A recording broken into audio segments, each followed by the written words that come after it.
Donald Hoffman, welcome back to the show. Thanks a lot, Thomas. Great to be here. Dude, excited to have you back. So I'm obsessed with the Matrix and the idea that we're living in a false reality. Now, I know you don't believe that we are actually in a simulation, but do we recognize the truth of reality?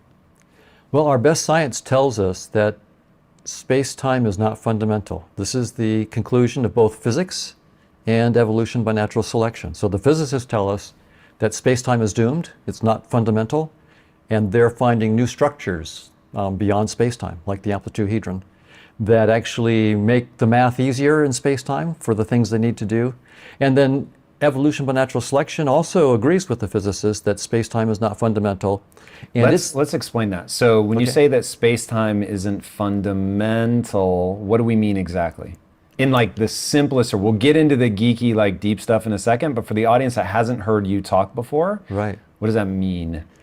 Well, we tend to think of space and time as the basic level of reality.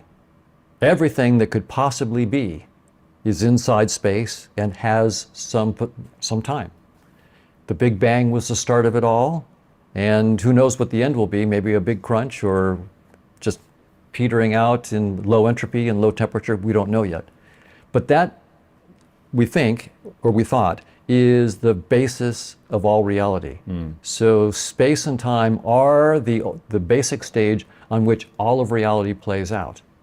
And how can it not be, though? That's the weird thing. Yeah. Does that mean that whatever is real, and we should probably give people your headset metaverse explanation, which speaks dear to my heart, but before we do that, does that mean that whatever is real is non-physical?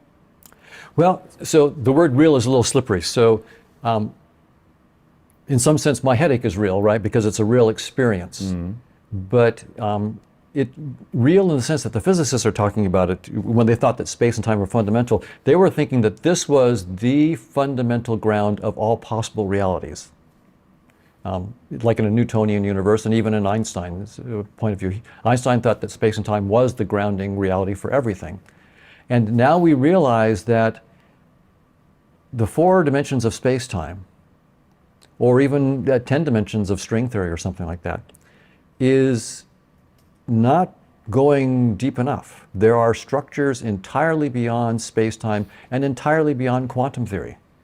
So these new structures are not like little structures sitting inside at the small scales of space-time. I don't think we can get to structures yet. People are going to be super lost. So the idea of the headset, I think, is a really core concept. So somebody asked you once, like, in the future, we're going to start using different metaphors. What metaphors do you think we're going to use? And you said the metaverse. As somebody trying to contribute to the metaverse, my ears perked up on that one. Why will that become such a useful metaphor for this moment and how we perceive things? Right, because the way that evolution speaks on this is it says that our perceptions of objects in space and time is really just like a virtual reality headset. It's there to help you play the game of life without knowing what's on the other side of the headset, what's on the other side, what's the hardware and software that's running the game.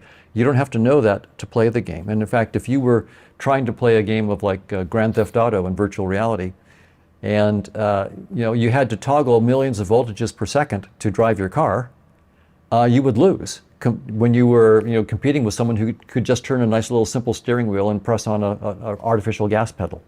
So evolution gave us senses that allow us to survive by hiding the truth and just telling us how to act. So as the evolutionary theorists would say, our senses guide adaptive behavior. Why does natural selection as a theory predict that? Because I understand the theory, I guess, well enough at a high level, but I never would have guessed that it actually says, that it makes a prediction anyway, that whatever is real, the only thing I can tell you that evolution has selected for is not that.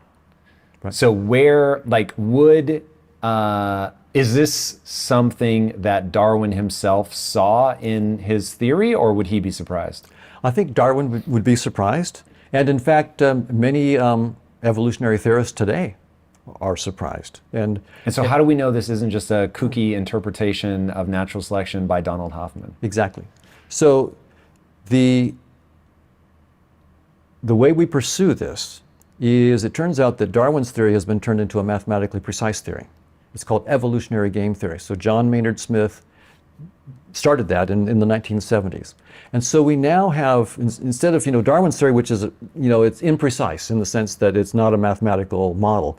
Evolutionary game theory, evolutionary graph theory are mathematically precise. So we can now prove theorems. And we can ask technical questions. So what is the probability that natural selection would shape any sensory system of any organism to reveal any true structures of objective reality? That's a clean technical question. And it turns out that evolutionary game theory is precise enough to address that question. Okay, so I know I've gotten hung up on that a lot, and I think for people of my cognitive ability, we will have to accept that as the miracle of this conversation. Otherwise, we'll derail on that. Because I don't understand how his theory can be turned into a math equation, and I worry that for you to explain it to me would take an entire semester and cause me to tear my hair out. But so if we can accept, unless you're thinking, it looks like you may have a way to explain it. I can give you a hint. I can give a little hint. It's, when we say evolutionary game theory, think about game theory. How do you play Monopoly and win? How do you play various games? So it turns out you can look at different strategies that someone might have. I'm going to go for Park Place. I'm going to go for Boardwalk. I'm going to try to, there's all different strategies. And you can then write down mathematically, okay, if you take this strategy, what is the probability that you will do well against someone who's taking this other strategy? And it's all about most offspring? So the strategies are ways to survive long enough to reproduce. And so you can look at different strategies for playing the game of life. So for example, some organisms will have millions or thousands of offspring. But they don't care about the offspring. Most of them will die. But if 1% of them make it, you're good. Humans tend to have just a handful of offspring, and we put a lot of effort into them. So those are different strategies. And so as you look, some strategies, for example, in perception. Humans really have focused in our evolution on vision and hearing, and less on smell and taste and so forth. Other organisms focus on things that we don't even have, like echolocation in bats. So different organisms will take different strategies. The game of life is, how do I live long enough to reproduce? And how do I raise my offspring to maturity? Do I just make lots of them and let them fend for themselves, and most of them die, but a fraction will make it? Or do I make just a few of them and really help them for 20 or 30 years until they can go on their own? Or more these days. Or more those days. So from evolutionary game theory's perspective, what is the most successful creature on planet Earth? Probably bacteria. Interesting. Right? There's a lot more bacteria than there are good answer. Than us, and maybe viruses if they're more. So from that point of view, the winner is the one who survives long enough to reproduce and reproduces for a long period of time. And cyanobacteria have been around for billions of years. So they're certainly candidates. I'm not saying that they're the final answer, but that kind of thing would be. Humans are relative newcomers. And I actually really like the theory that humans are bacteria's way of moving around, which is pretty interesting when you think that we're outnumbered by the bacteria in our guts, on our skin, all of that stuff. It's pretty interesting. I should have guessed that answer, but I didn't. But that makes a lot of sense. Right. So this gives you the idea of when you're playing a game. There's lots of strategies, especially in a complicated game, there's lots of strategies. And it's not that there's going to be one best strategy. It's rather that if Tom is using this strategy, what strategy should I use to counter Tom's strategy? And so forth. Same thing in business, right? It depends on who your competition is, what strategies you're going to take. And what is the governing system and so forth, like with the laws and so forth. That will all determine your strategy. So you can use game theory and turn it into a tool for studying evolution as a game where your bacteria are trying to play the game of life one way, humans are playing the game of life another way. Every different organism, every different plant is playing the game of life with a different kind of strategy. That's really interesting. It's funny, this is the third time I've interviewed you, and I've never pushed on this because there was something about I couldn't wrap my brain around it, so I'm glad you took the time. Yeah. What's fascinating to me is every species has its own Umwelt. Yes. Right. Which is a really fascinating concept. So I looked this up once, and every time I say this stat, I think I must be wrong because it just seems way too far off. But humans are able to perceive 0.0035% of the electromagnetic spectrum. And I was like, how is that possible? That's so, like everything that we see and think of as the known world is 0.0035%. Right. That is like vanishingly small. Exactly right. So our window on the world is trivial compared to what could in principle be available.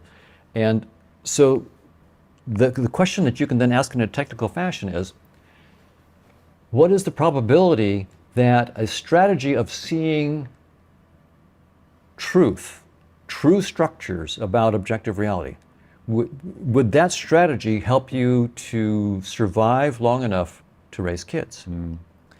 And so we can ask that as a technical question. Evolution has the tools to do that.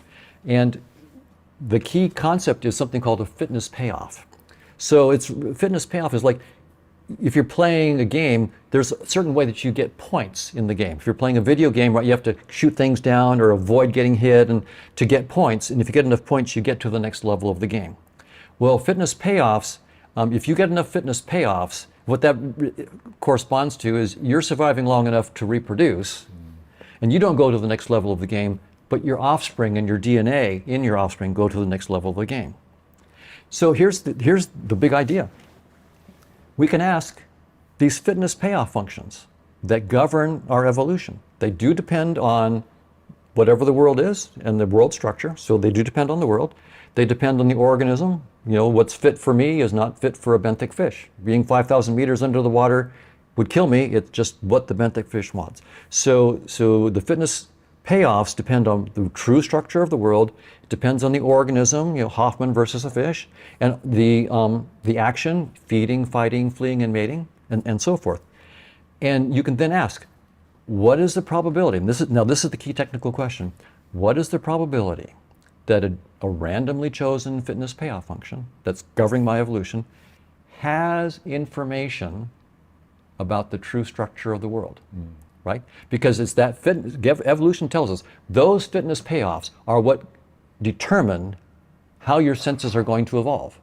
What's the base assumption there that that reality is so complex?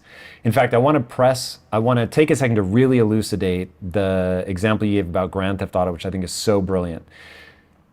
What's actually happening in Grand Theft Auto is electrical currents are toggling on and off gates on the computer, and that somehow makes things happen on your screen that you can interact with and score points and all that. Right. But if you look at a chip, it is so complicated that trying to zap electrodes in the right order, literally impossible. Right. And so everything that we as the average non-computer programmer think of as a computer is really just the GUI. It's the interface.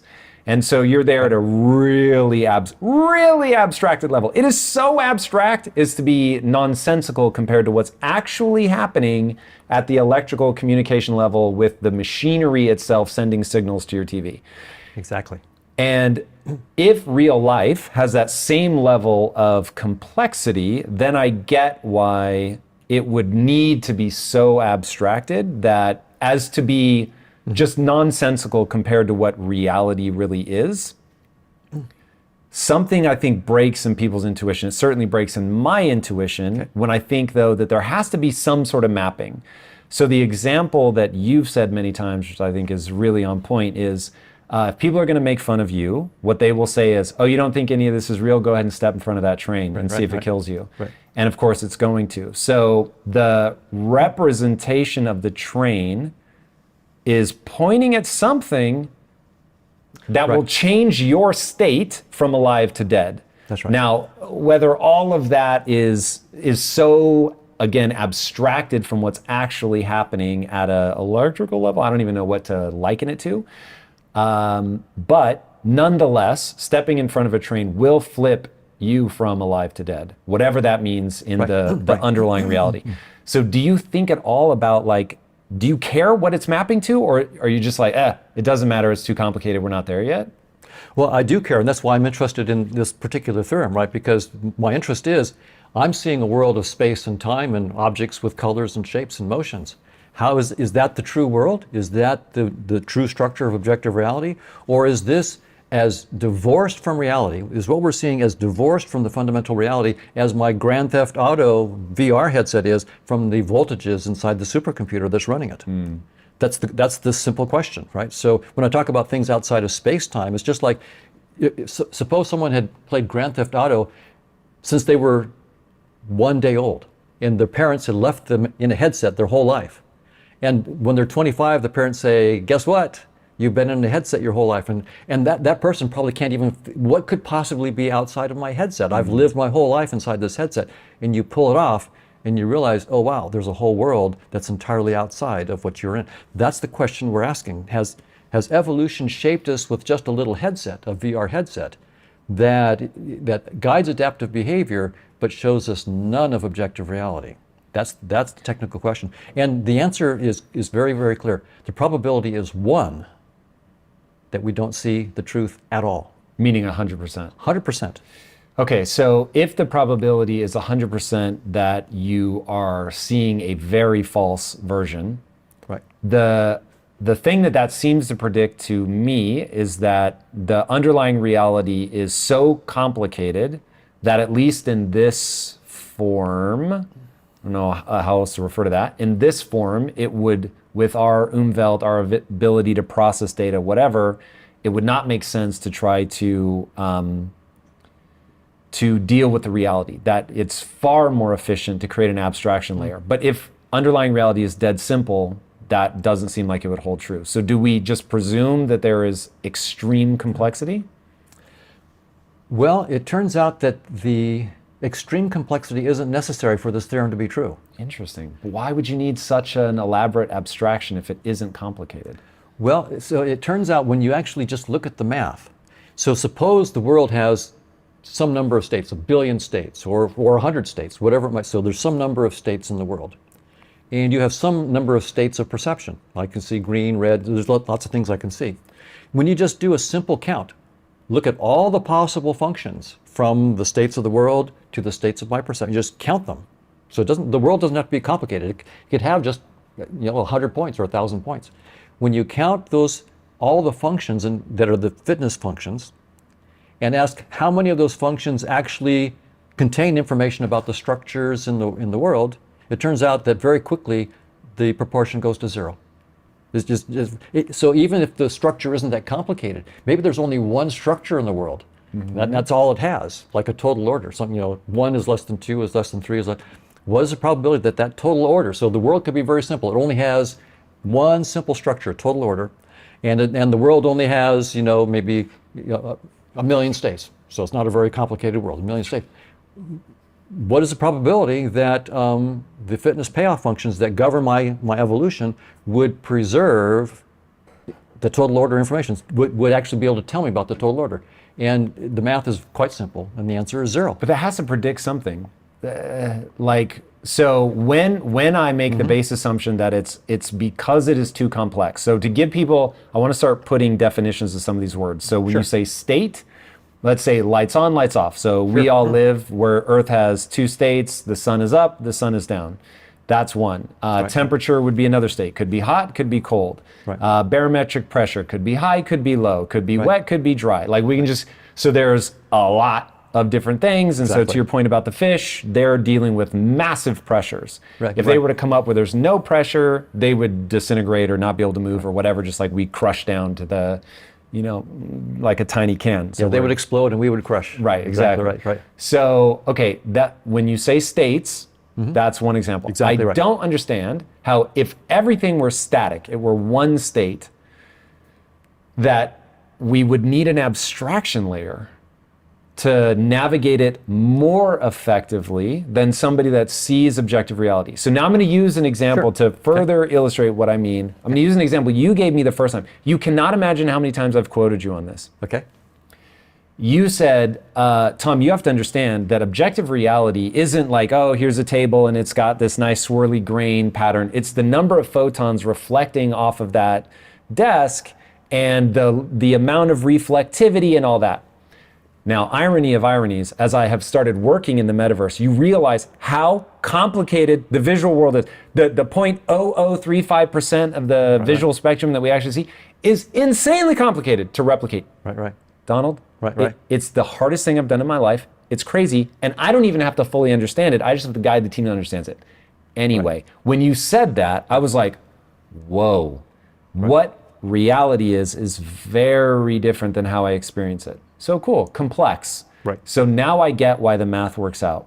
Right. But if it isn't complex, so you don't seem to be struggling with this. What is it that you understand that I don't, or what is your base assumption that's different than mine that makes it make sense to you that to achieve maximum fitness payoff, you would 100% not retain elements of reality?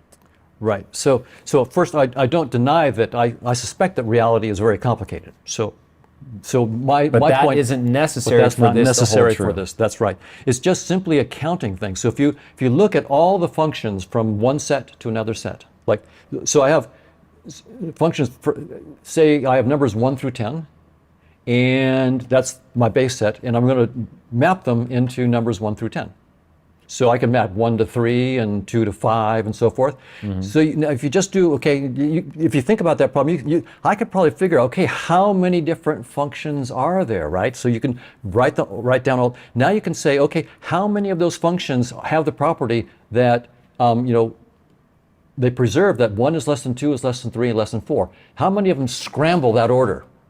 How many preserve that order? How many scramble? How many contain information about the 1 less than 2, less than 3, less than 4? So this is called combinatorics. It's a branch of mathematics. 92% of people that set a New Year's goal fail to achieve it, which is why I've created a 90-day challenge designed specifically to ensure that you hit your goals. You really can radically transform yourself. Just click the link below to join me and the entire Impact Theory University community to kick off 2023 right with the Impact 90 Challenge. All right, guys, now back to the episode. Oh, I'm unfortunately all too aware of it because of NFTs. Yes. Which require you to understand this because you have, to your point, and maybe this is what you're saying, and so maybe I actually now am understanding it. Okay. Let me walk you through what we had to discover in NFTs. Okay, so you create all these traits, all these categories, I should say, and then within each category you have maybe 10 possible eyebrows that it could be, eyeball types, hairstyles, facial hair, so on and so forth. That outputs, let's say, 2 billion potential permutations. Exactly right. But you want to maintain a distribution in the 10,000 that you're actually going to show. So we were all trying to do the math and we're working it out, and I'm like, there's no way it's as simple. No. There's some problem. And then we showed it to physicists and they fell out laughing and they're like, yeah, it's not that simple. And so they're like, for you to maintain the percentage likelihood to get gold eyes, let's say, out of your 2 billion combinations, they're like, you have to force it down into this thing, which they called combinatorial or whatever. And so I was like, okay. And so that really is the point here, that even though I agree with you that the universe is probably, the real universe, whatever it is very complicated. I believe that. Combinatorics blow up so quickly. Got it. By the time you just get to a few hundred elements, that, as you found, the explosion of possibilities is so great that when I ask how many of those possible fitness functions would actually be so special that they contain information about the structure of where they came from, out of all of the possible fitness functions that So it's not an overly complicated world, it's just the number of potential mapping points and combinations. Exactly right. Very interesting. Because evolutionary theory puts no restriction on the fitness payoff functions. Any possible there could be as many as you can imagine. And there's no restriction. There's no restriction that says they have to show you the truth. That's not part of the theory. Right. So And by the way, no one knows how to put that into the theory, right? So, I mean, to say that it requires that only the fitness functions that preserve the truth would be a major revision to evolutionary theory. It would be unrecognizable. So when you look then and say, okay, every fitness payoff function is equal likely as any other fitness payoff function. They're all on equal footing. And then you count the ones that actually have information about the truth. They go to zero probability in fast order. Now there is one I should bring out. There's a group at Yale that has recently published a paper that's trying to push back on this. And what they say is if you have, say, a bunch of, like thousands of fitness payoff functions, they're all radically different, then they say that you'll be forced to go to the truth. And the argument that they make is that if our high-level cognitions, our beliefs, our goals, and so forth, are not going to interfere with our perceptions, they claim that then our perceptions have to have a single mapping from the state of the world into the state of our senses.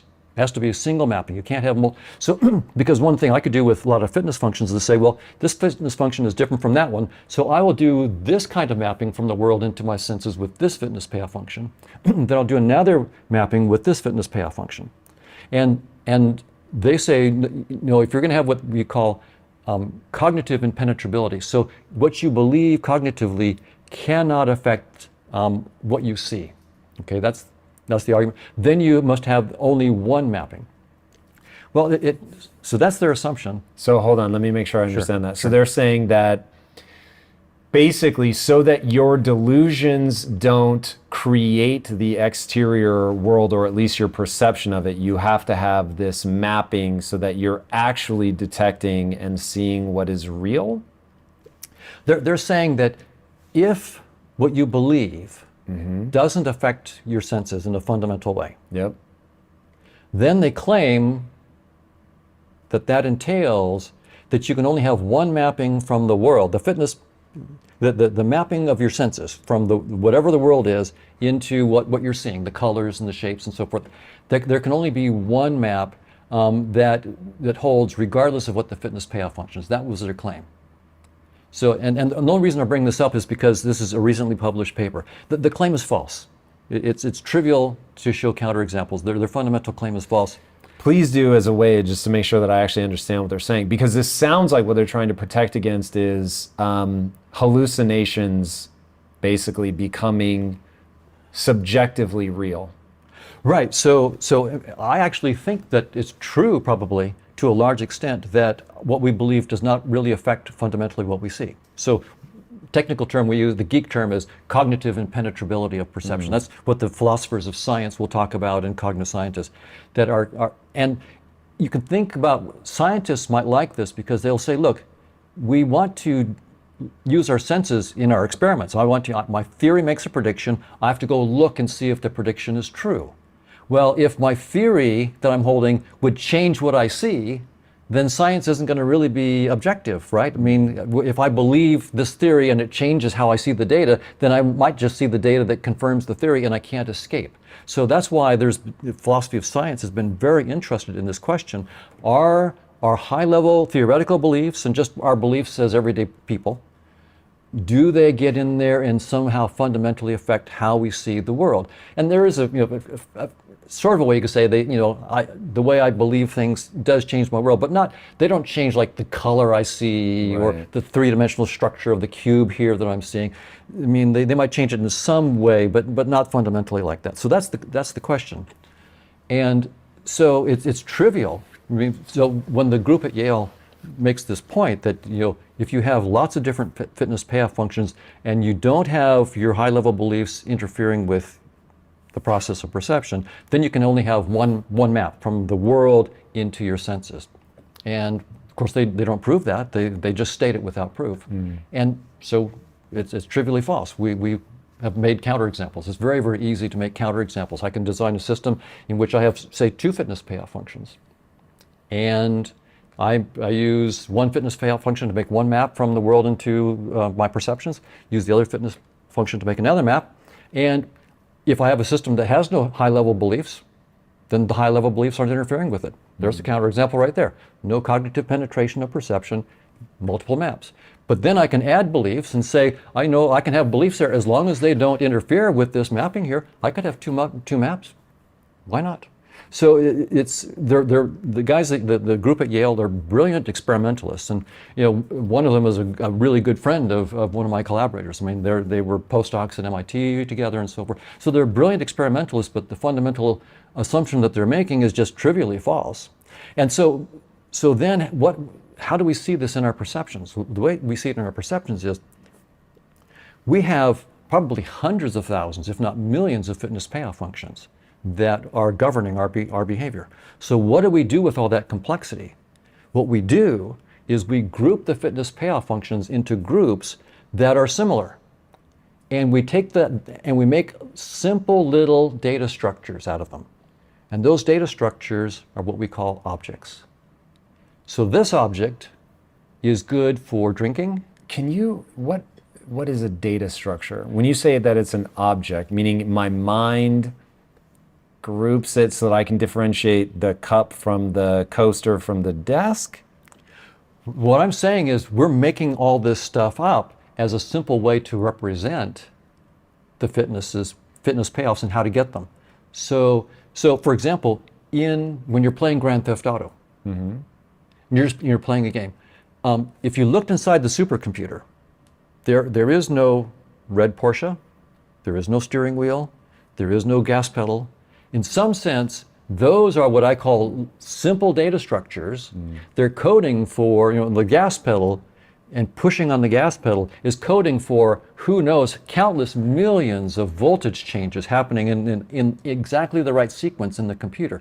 I have this trivial data structure, gas pedal, push on it, that triggers this whole other thing that I don't want to know about. It's really too complicated. So that's what I mean by these simplifying data structures. My steering wheel is this simple data structure that I can use to interact with who knows how many billions or trillions of voltages and make them do exactly the right sequence in the right order. Could I say representation instead of data structure? Sure, absolutely. Okay. Data structure is a computer science term, so computer scientists would be very happy with that, but representation is perfectly good. And so the idea then is what evolution has done from an evolutionary point of view is it takes all these fitness payoff functions that govern us, that govern our survival and that we need to respect in order to play the game of life, and we organize them. So an apple is an object. It's a representation of a bunch of fitness payoffs. For example, the apple, if I'm interested in mating, apple's no good. If I'm interested in eating, great. If I'm interested in a weapon, so. I mean, I could throw it at someone's head, but it's not going to do much damage. If I'm, so but if I have a sword, well, for mating, no good. For eating, not really. I mean, I could use it to cut a coconut in half, but I can't eat the sword. For fighting, great, but not if you're fighting against a gun and things like that. So every object, and we can recognize, I would say, on the order of 30 or 40,000 different objects, basic kinds of objects. So what that indicates is that evolution has taken all these hundreds of thousands, maybe millions of fitness payoff functions, and it's not making one map from the world into our senses. It's making a bunch of different maps, and those different maps are what we call objects. And our high-level cognition, all it does is, I'm hungry. Okay, well, I won't be looking for tables, I won't be looking for the moon, I'll be looking for apples and bananas and things like that. Those data structures, those representations that have high fitness payoffs for the action of eating. And so visual attention, paying attention to different objects, is our way of switching from this representation of fitness payoffs to this representation of fitness payoffs as I need to be able to survive long enough to reproduce. And so that's sort of technical, but the reason I bring it out is because this is brand new. It's gotten a lot of attention from Yale, and so it's an important thing from the scientific side to really lay to rest that there's not one mapping that's required from the world into our senses by evolution, even if we assume that our beliefs don't interfere with our cognition, our cognitions don't interfere with our perceptions. That doesn't entail that we have to have one mapping. It's just a false assumption. Once you let go of that false assumption, then you are opened up to realize that every object is just a data structure coding for a whole group of fitness payoffs. And that's how evolution deals with this. Okay, so the reason that I find this so endlessly fascinating is the whole reason I stepped in front of the camera in the first place was I'd made a very profound change in my life, and I thought, hey, anybody can do this, but it really is about reframing the world. So recoding, coming up with new references, or seeing the cup in a different light, whatever. So it's interesting. So the idea of our beliefs don't influence our cognition or influence the mapping to the real world. It's probably only at the margins. It's pretty minor, as you said, but I think that there is a lot of difference in outcome in the game of life as we think about it in a modern context, depending on how you code things. But I've struggled with this. So at one point I was going to write a book, and I was working with a ghostwriter, and I was saying, like, it doesn't matter what's true. All that matters is that it's effective, and that the way that you view the world is moving you towards your goals. Right. And this was like at the height of Trump. And the ghostwriter was like, yo, I'm not writing that. And she was like, you need to tell me that you don't believe in like a post-truth world. And I was like, that's interesting, because no, I don't mean just lie and make things up. But what is guiding my decision-making isn't a quest for what's true, it's a quest for what works.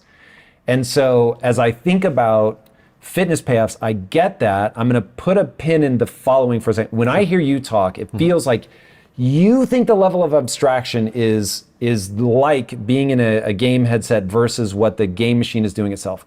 That is so different. Right. And so we'll get to that in a minute, because that's what we're talking about. But even like at the layer of, okay, I've got my headset on, I'm locked in, like even there, how you can influence things by how you perceive them is interesting. And we're living in a moment where saying post-truth triggers a lot of things. I want to strip all that away, but get people to focus on, because really, really, truly in life, what you're talking about with fitness payoffs is how people should look at their own belief system of like, okay, I believe, the way that I tell people to judge what is true is, what is the thing that allows you to better predict the outcome of your actions?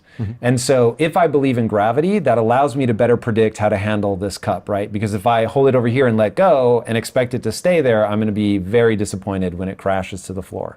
And so believing in gravity, even if it's fake, is very useful.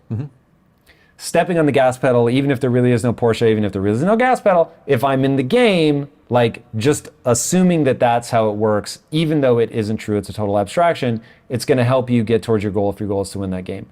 So all of that is very interesting. I do think that we can even take something like synesthesia, where, and would you say that they're intentionally using cognition? No.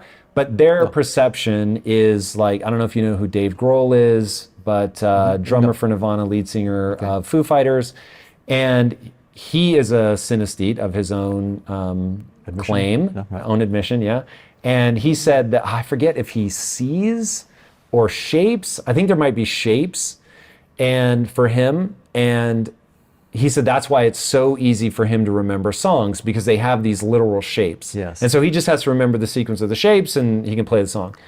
And that really has an impact. He's able to remember things that I wouldn't be able to remember, for instance, because his perception is being influenced by the way that his brain processes data. So for whatever reason, 2 areas of his brain trigger when he hears something, whereas in mine, only 1 triggers.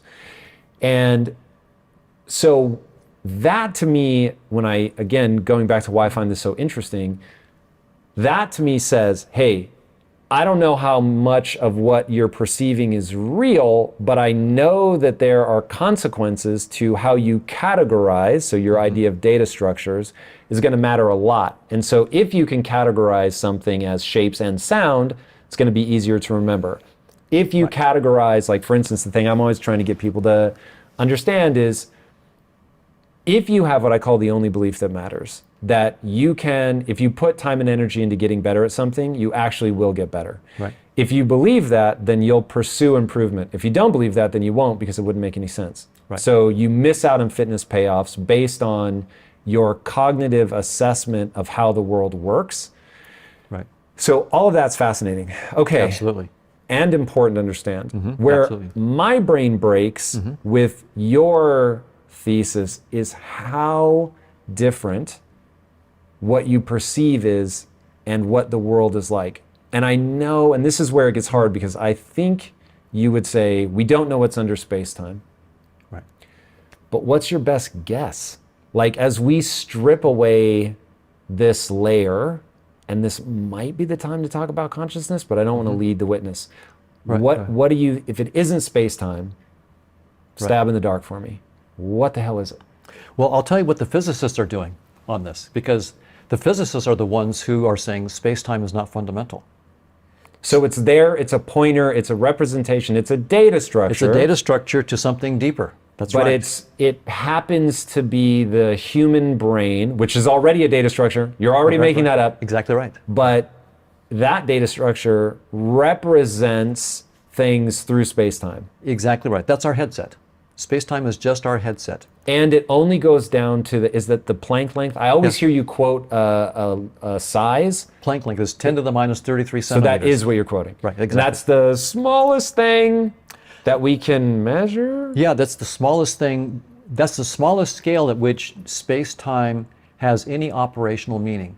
If you try to go smaller, space-time ceases to make any operational sense at all. Because gravity insists that below that things have condensed to too fine of a point, it becomes a black hole? Yeah, exactly right. You create a black hole. Okay. So, and if you think about it... And we know that isn't true? Like, why can't that just be true? Smaller than that is a black hole. Yay. Yeah, well, we know we know that at the Planck scale, space-time stops and you get black holes. So what's the problem? Well, black hole is a singularity. It means we don't know what's happening. So you get infinities popping up. But black holes are real, right? They're real as a data structure. They're real stopping points in our understanding. But they're in the universe. Well, they're. I know this gets complicated because the universe is a representation. Oh yeah. So where I want to start hitting Penrose myself and with a others have baseball been bat. studying the properties of black holes, right? Penrose won the Nobel Prize very recently for his wonderful work on black holes. And so there's a lot of work that's being done to understand the properties of black holes. For example, the amount of information you can store in a black hole doesn't depend on its volume, only the surface area. Yeah, I don't understand that. Yeah, right. It's very, very strange, but that turns out to be true in everyday space. The amount of information that you can store in this volume here is not dependent on the volume, it depends on the surface area. That's the universe we live on. So that's led people to this holographic kind of idea. Oh, every word out of your mouth. I'm like, we actually are in a simulation. We haven't even talked about the non-local, things are not locally real. Right. We'll get to that. Because that's the new Nobel Prize this year. Which is insane, and literally just says you're in a simulation, and it's the same as rendering. And when you look at something, it renders. When you look away, it doesn't. And we can prove it mathematically. Right. Yeah. That's right. Way too fascinating. We'll get to that. But first, I want to understand, like, black holes. The word real gets very slippery in this conversation. Right. But black holes are observable. Yes, we so took seems a picture. Consistent. Right. So the idea is that the notion of space-time at, like, instead of 10 to the minus 33 centimeters, say 10 to the minus 40 centimeters, what would that mean? It has no meaning. There's nothing you can do with it. So black holes are fine. They're objects there that are at the end point of what space-time can do. But if we say, but I thought space-time was fundamental, that means I should be able to talk about what's happening at 10 to the minus 50 centimeters, and you just cannot. There's no operational meaning. And in that sense... So you're saying whatever is fundamental will be able to tell you exactly what's happening inside of a black hole? Well, or it will tell you that this whole framework in which black holes appear is the wrong framework. And thusly, black holes are just a data structure for something else that is describable once you get outside of space-time. And you know, it's hard for us to think outside of space-time. Like can we beat this point to death for a second? Because this one was a breakthrough for me when I realized I always thought of the Planck Planck length as like so infinitesimally small that like we should all be in awe.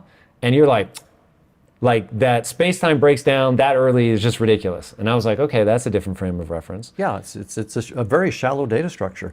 If it was 10 to the minus 33 trillion centimeters that it broke down, I'd be impressed. 10 to the minus 33, we got cheated. This is a really shallow data structure. It's only 4 dimensions.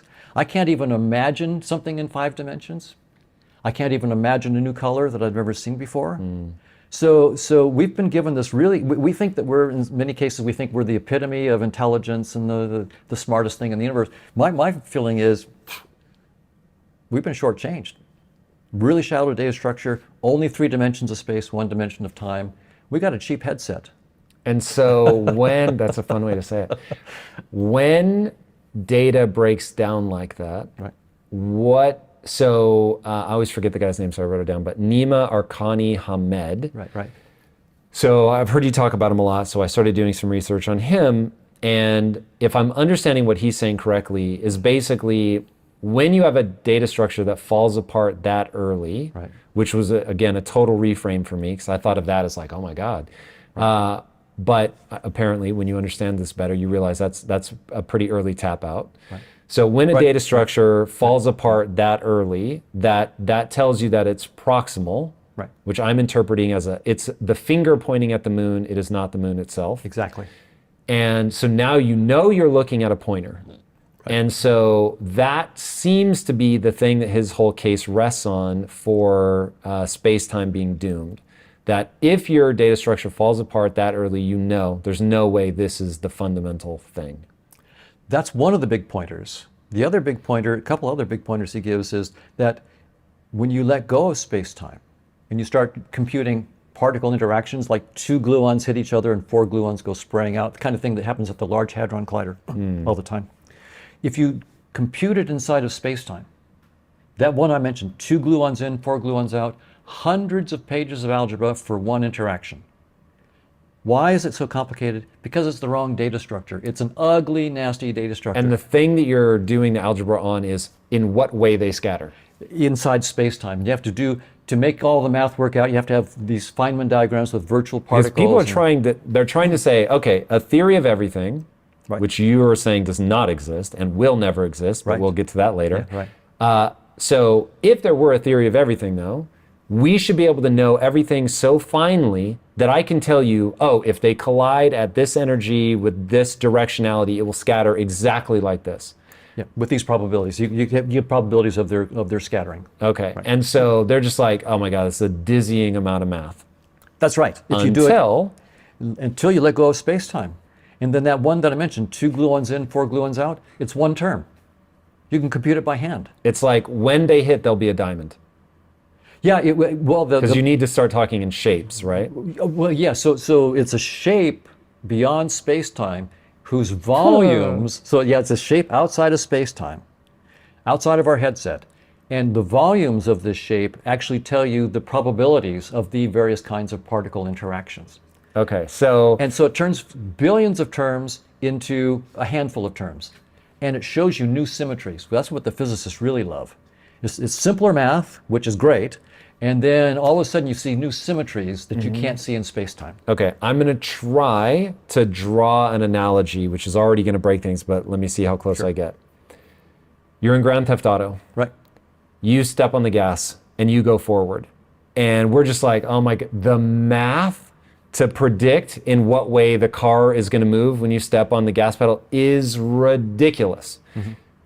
But if we were to be actually looking at the electrical pattern that's stepping on the gas, which would be pressing buttons on your controller in a certain context, if we understood that there's a pattern outside of the headset, so in the PlayStation or the Xbox, there's an electrical pattern inside of that looks, so if you know chess, and I don't, but I'm familiar with the idea of chunking. Mm-hmm. So apparently what chess masters do is they're not looking at the individual pieces on the board, they just know the patterns. So they're like, oh, that image of where the pieces are in this order, that's this setup. So they've chunked the whole board into like, oh, I know where we're at in the game and I know what the right next move is.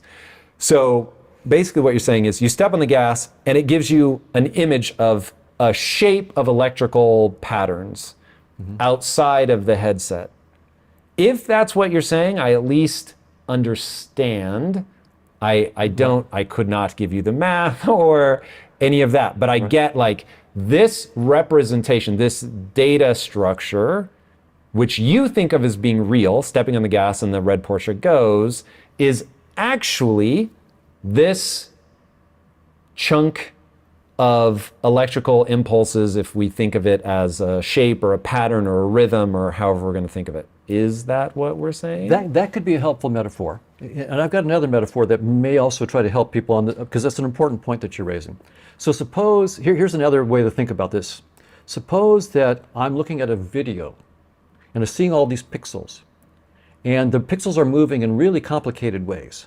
You know, there's the red pixels and green pixels and light pixels and dark. And I'm just, and I know that there's something interesting going on. And so I write down all these equations for the motions of these pixels. And but someone says, you know what? There is just this, I've got this little Rubik's Cube. And all I'm doing is rotating a Rubik's Cube. And but you're only seeing the pixel projection of. If you just could see this 3D object, you would realize how simple it is. But when you only see the pixels and see all the, then it's, oh man, I've got to model all the pixels moving on my screen. How do I do that? Well, if you can just let go of the screen, behind it there's this unified geometric object, the Rubik's Cube. And if you can just see, oh, it just rotates rigidly. And that rigid rotation is the only motion I need. It's a rotation. Here I have to look at all the pixels. This pixel is moving this way. So I'm paying attention to the dots rather than the shape. Space-time is paying attention to the dots. Right. So in space-time we're stuck on the video screen and we're trying to model all the pixels moving around the video screen. And what the physicists have said, if you let go of the video screen, take it off, you see that these geometric objects like that Rubik's Cube are outside of it and their structure is much simpler. Now, I'm not saying simple, but much simpler. But when it projects into this really, see, you lost information in the projection, right? That's why you have all these little pixels. You have a 3D object here, a two-dimensional screen. So you've lost. So now it looks really complicated. But so what's happening then when these things collide? They're making a new Rubik's Cube? Or they're just rotating a shape that's already there? This is where I have no way to anchor myself. Well, so particles are things inside space-time, right? Yes. So when we look at particle interactions at the Large Hadron Collider, we're looking at the pixels, the motions of the pixels inside space-time. The amplituhedron and other structures that they're finding. Okay, amplituhedron is something you say so fast. I've heard you say this a gazillion times, but I had to look it up. Oh, right. So an amplituhedron is a shape. Yes.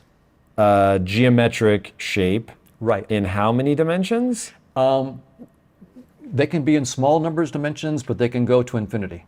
So there's different kinds of different sizes of amplituhedra depending on how many particles you want to interact. And that's our Rubik's Cube. That would be the Rubik's Cube beyond the headset. Yep. And by the way, this is brand new. This was published in 2013. This is not even 10 years old.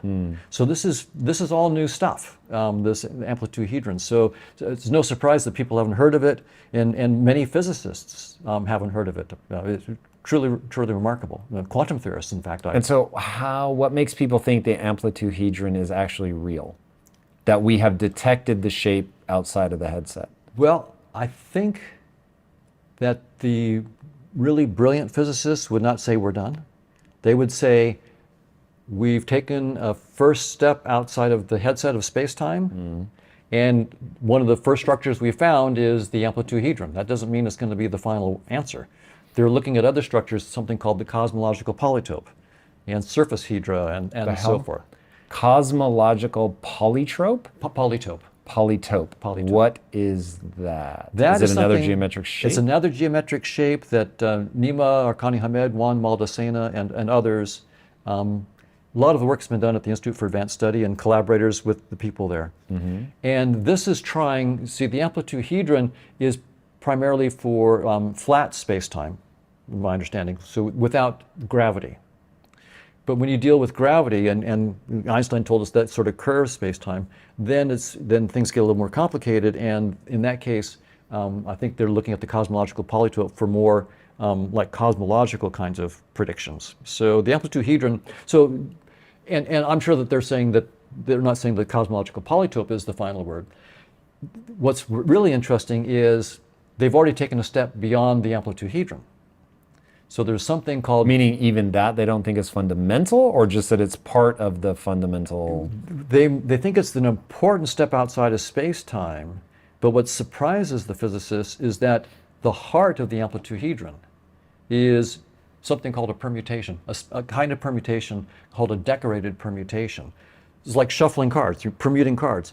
So it's a surprise that if you let go of space-time, things become simple. You get this amplitude-hedron, the math becomes simple, and then when you look at the amplitude-hedron and ask about its essential character, you find out that behind the amplitude-hedron is just permutations, decorated permutations, shuffling cards kind of thing.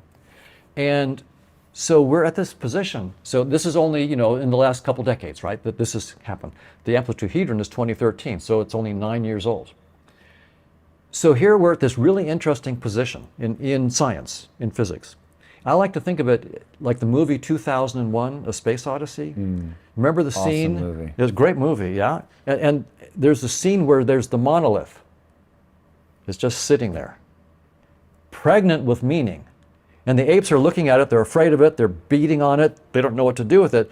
You get the sense that they know it's important, but they haven't a clue what it's pointing to. That's where we are.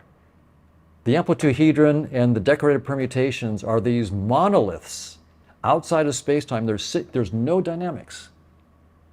Who ordered this monolith, the amplitude-hedron, just sitting outside of space-time? It captures all these amplitudes, all the particle amplitudes. It captures the structure of space-time. Einstein's special relativity, quantum theory, and its so-called unitarity of quantum theory. So this is deeper. This thing is deeper than space-time. It's deeper than quantum theory. Quantum theory itself is not deep enough. This structure, the amplitude-hedron, this monolith, is beyond quantum theory, but it codes for quantum theory as a projection in space-time. So who ordered this? Like just in 2001, A Space Odyssey, the apes, you can imagine, what is this? Where did it come from? Why? What's it going on? We don't know. I can imagine me asking that. Yeah, well, everybody's asking it right now. It's just a static structure. Physicists like dynamics. We want to have equations of motion. We don't have that. We just have, here's the geometry, and here's behind it this permutation. They're just sitting there. Who ordered that and why? So that's where, but the attitude is not one of despair. This is really for the young geniuses who are doing this stuff. This is like fabulous, right? We're the first generation, not me, but the young physicists, the first generation that really gets to step outside of the headset of space-time. They've already found these monoliths, the amplitude-hedron, decorated permutations. And just to really make that simplistic, shapes, and then the shuffling of the shapes? Yeah, that's right, some shuffling that codes for the shapes. There's a shuffling that when you say codes for the shapes, what does that mean? It captures their essential structure. In some sense, even the geometry, the volumes and so forth, are redundant. There's this even simpler, more compressed description. Right now, the decorated permutation is the most compressed description that doesn't have any extra bells and whistles. The amplitude-hedron, in some sense, the positive Grassmannian that they used to build it and so forth, they have extra bells and whistles. In some sense, the amplitude-hedron boils it down to its essence.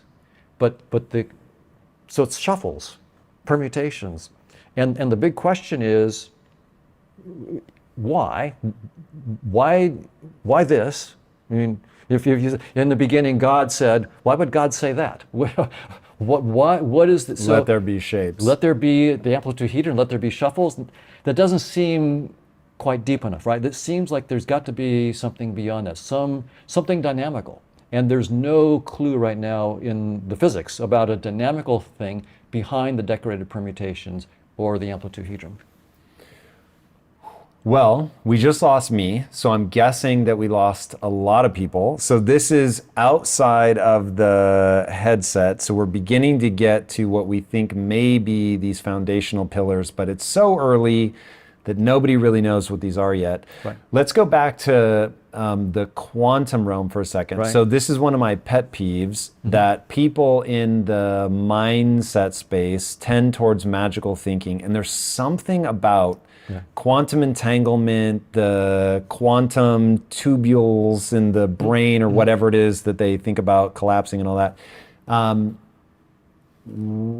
One, is there anything, even inside the headset, is there anything to be learned from the quantum realm? Does the quantum realm point to anything outside of the headset?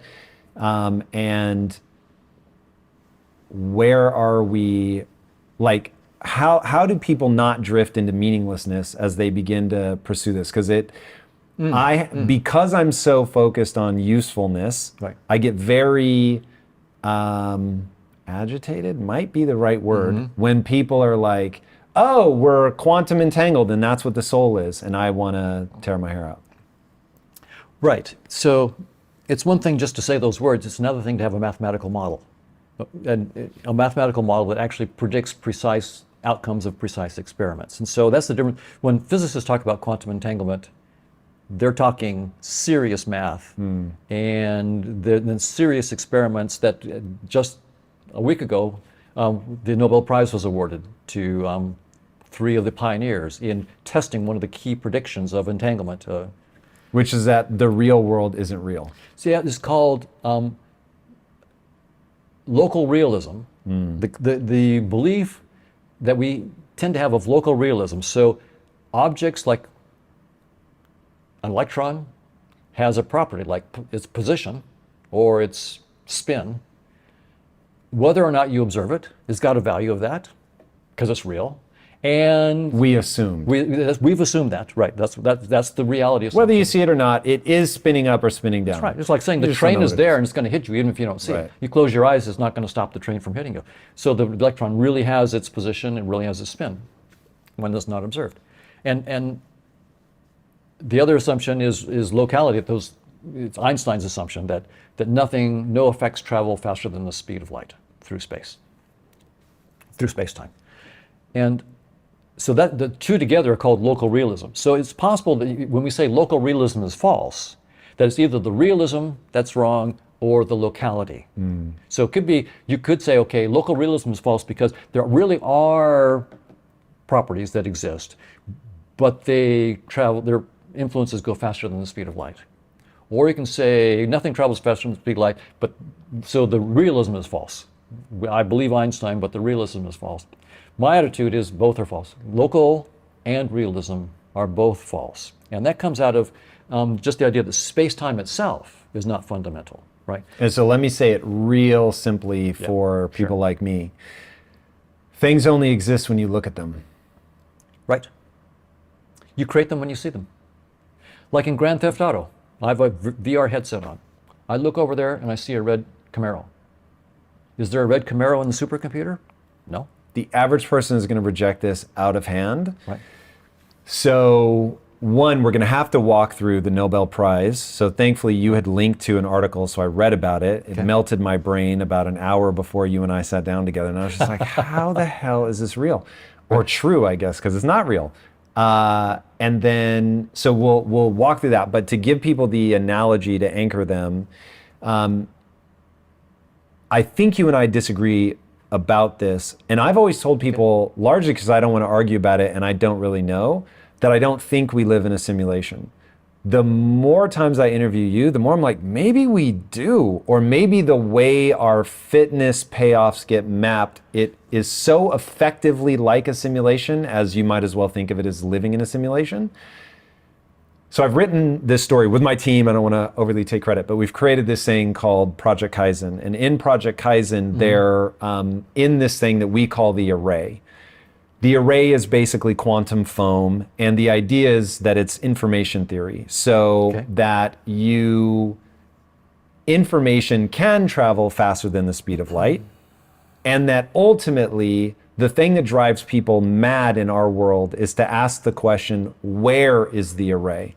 Because they're thinking of it as like a quantum supercomputer or something, but in the lore where we play with that question, I don't want to give away what we think is the right answer, but we play with that question a lot. And so one of the characters in the story is literally driving himself mad by asking the question, where is the array? I know if I can generate enough energy, I can rip this veil and I can see through beyond the headset into like, is this sitting on a desk somewhere? And like, can we actually discover where that is?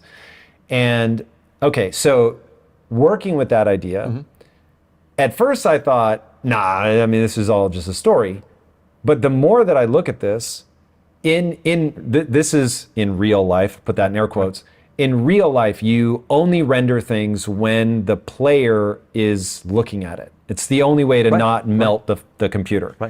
So as they move their characters' eyes around, they see different parts of the world. It literally comes into existence. It gets rendered when they look at it, and it ceases to be rendered when they look away. So they feel like they're in the seamless 3D environment, but in reality, it's a trick. And so it's only rendering right up to the edge of your field of view, and then outside of that, it's gone. Exactly. Yeah. As you describe the math, that is what's really happening. Right. I mean, it's kind of fun and cool and interesting. Right. Okay, so with that analogy, people understand that one, I agree. If you try to replicate, so going back to what I was saying about, if I try to replicate this table and make it look photorealistic, it is unbelievably difficult. And there are so many elements of like reflectivity and depth of how far the light penetrates and oh my God, and it on and on and on. Right, absolutely. The truth is, hitting your career goals is not easy. You have to be willing to go the extra mile to stand out and do hard things better than anybody else. But there are 10 steps I want to take you through that will 100x your efficiency so you can crush your goals and get back more time into your day. You'll not only get control of your time, you'll learn how to use that momentum to take on your next big goal. To help you do this, I've created a list of the 10 most impactful things that any high achiever needs to dominate. And you can download it for free by clicking the link in today's description. All right, my friend, back to today's episode. So we know that there are all these things that you can do to recreate reality. One of the things as you build reality in a virtual environment is you have to deal with rendering only that which you're pointed at, what you measure. Exactly right.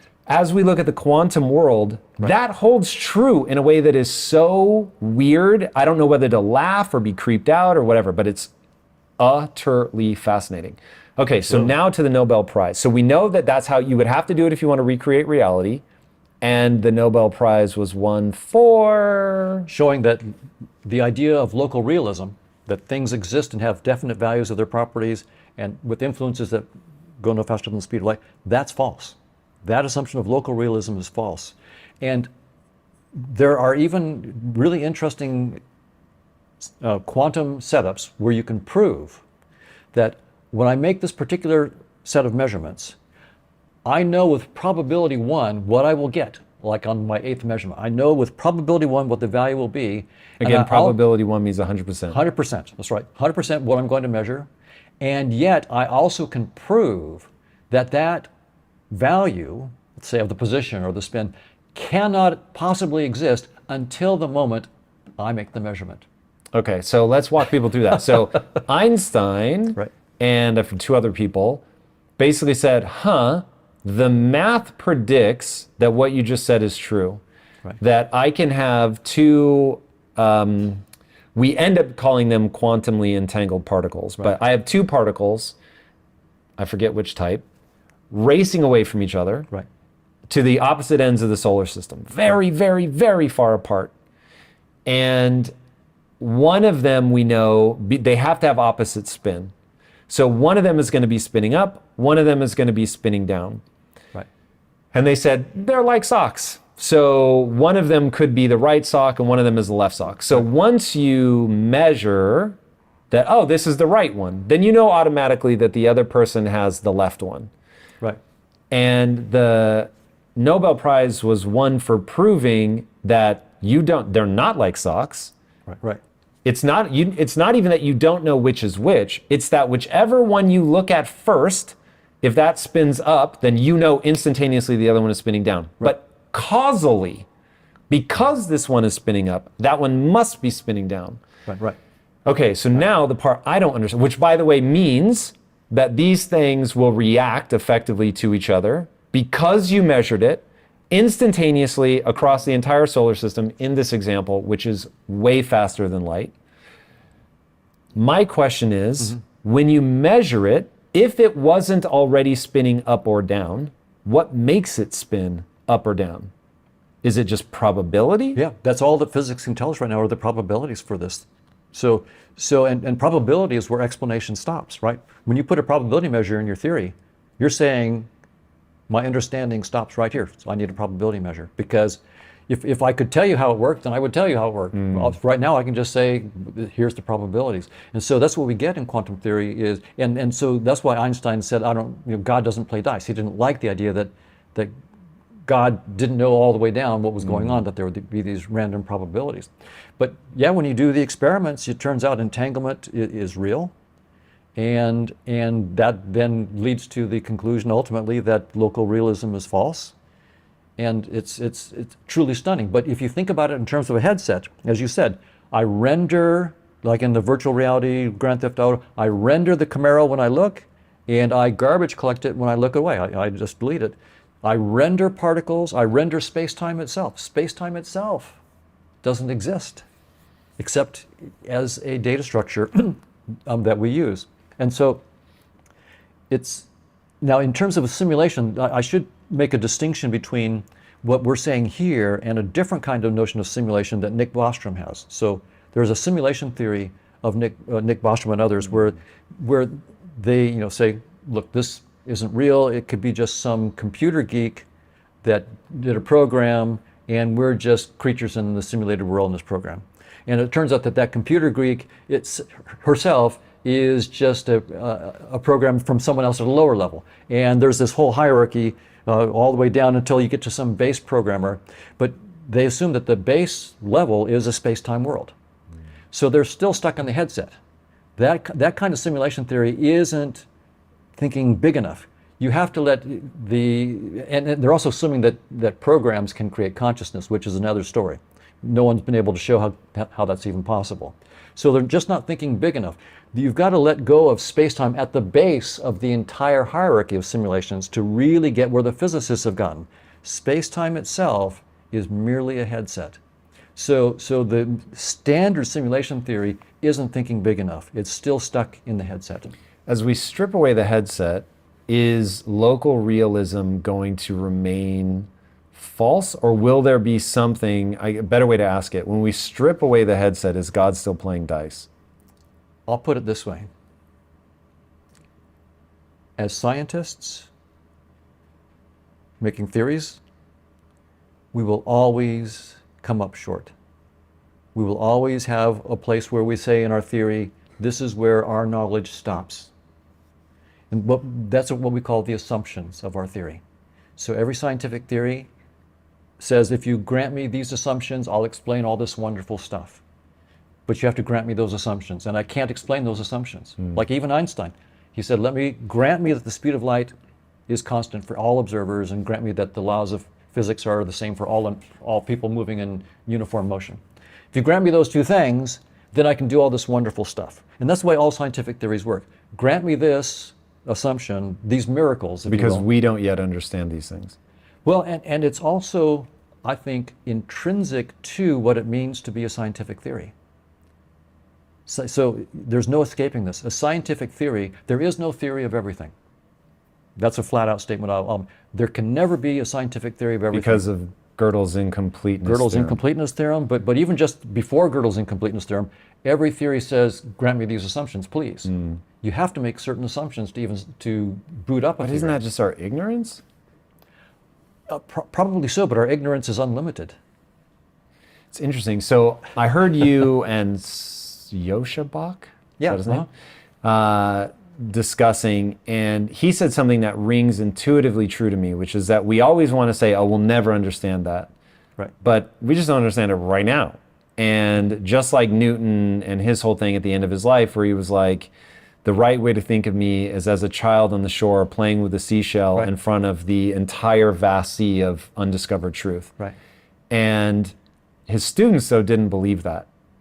Now, maybe out of arrogance, maybe that just sat so icky with them to think that they were so ignorant to so many things. But also, to be generous to them, maybe because they believed on a long enough timeline we really would figure things out. Or even if you'll grant me my miracle of, as we begin to merge with machines, will we be able to process data in such a more vast way that we're able to see what is true. All of the mismapping or all of the combinatorial combinations become manageable just because we can crunch so much data. And so, you might as well look at what is exactly real. So with that setup, I finally just went and looked up Gödel's incompleteness theorem, because I've tried to hang with you every episode around this. And looking at it, it's basically that there are, and this will be the world's most simplistic interpretation, but there are, you can create an equation that you know to be true, but you can't prove it. Right. And it's beyond me to be able to explain how that's true, but when you read about it, it's like, whoa, okay, so you can really create, it's kind of like the mathematical version of a linguistic trap, where it's like the statement on this side of the card, or the statement on the other side of the card is false. You turn it over and it says what the statement on the other side of the card is true. And so now you're trapped because they can't both be right or wrong. Right. So I can't explain it better than that. But like without that, if there isn't things that are, if he's right and there are things that are true but that cannot be proven, I get why you say that we'll never have a theory of everything. But if we just don't understand enough yet, then it feels like we will eventually. No, Gödel's incompleteness theorem is definitive. It says that no matter how complicated your mathematical or scientific theory is, you can always produce a new statement that's true and is not provable within the theory that you've got. So that means it escaped your current theory. Your theory was not a theory of everything because it wasn't a theory of this, it didn't capture this truth. So you didn't have a theory of everything. So you say, okay, well, I'll just put it in my theory. So now then Gödel says, well, sorry, now with your new augmented system, here's this new, I'll use it to show that there's this new thing that's true, but can't be proven. So you don't have a theory of everything. And you add that, and what that means is that there is this unlimited realm of truth that's forever beyond our notion of proof, of scientific theory. It's unlimited. So there's this, I think of it as like unlimited intelligence, and that is, it's out there, and our scientific theories will get huge and far more interesting and far more complex and cover lots and lots. We'll be blown away. We'll make lots and lots of progress. But Gödel's incompleteness theorem says, but you will have not even begun to scratch the surface of the unlimited intelligence that's out there. So I'm not, by the way, some people say, well, Hoffman, you've walked away from modernism and the desire for logic and truth and rationality. You've gone into postmodernism and my attitude is no. Reason is telling us its limits. Reason is saying that logic itself cannot get to all truths. So I'm paying due respect to reason, because reason itself is saying its own limits. And in fact, that gives me even more respect for reason, because reason is smart enough to tell us where it gets off. So it's not abandoning reason, it's not going into, some postmodernism kind of thing where anything goes. No, not anything goes. Reason is saying, yeah, use your logical systems, but your logical systems must, of course, be internally consistent. So Gödel's theorem is not Gödel's inconsistency theorem, it's Gödel's incompleteness theorem. our logic can be consistent. If it is consistent, then it's necessarily incomplete. If it were inconsistent, then it's mostly useless, right? It'd be mostly useless. So what Gödel really showed is our theories are either inconsistent or incomplete. But we call it Gödel's incompleteness theorem because we don't think about inconsistency. It's really the incompleteness. And so it's truly respecting reason to recognize that reason itself says where it gets off. And it points to, as Newton pointed, to this unbounded intelligence that reason can always happily explore, fully knowing it will always be a trivial foray into the unknown. A trivial foray into the unknown. And yet, somehow, it's important for us to do that foray. So as a scientist, this is not just abstract stuff for me. I take reason very seriously. It says, I have limits, and there are unbounded truths beyond reason. So I take time to just sit in complete silence and let go of reason and see what happens. Maybe I can touch that unlimited intelligence. Maybe I am that unlimited intelligence under a headset.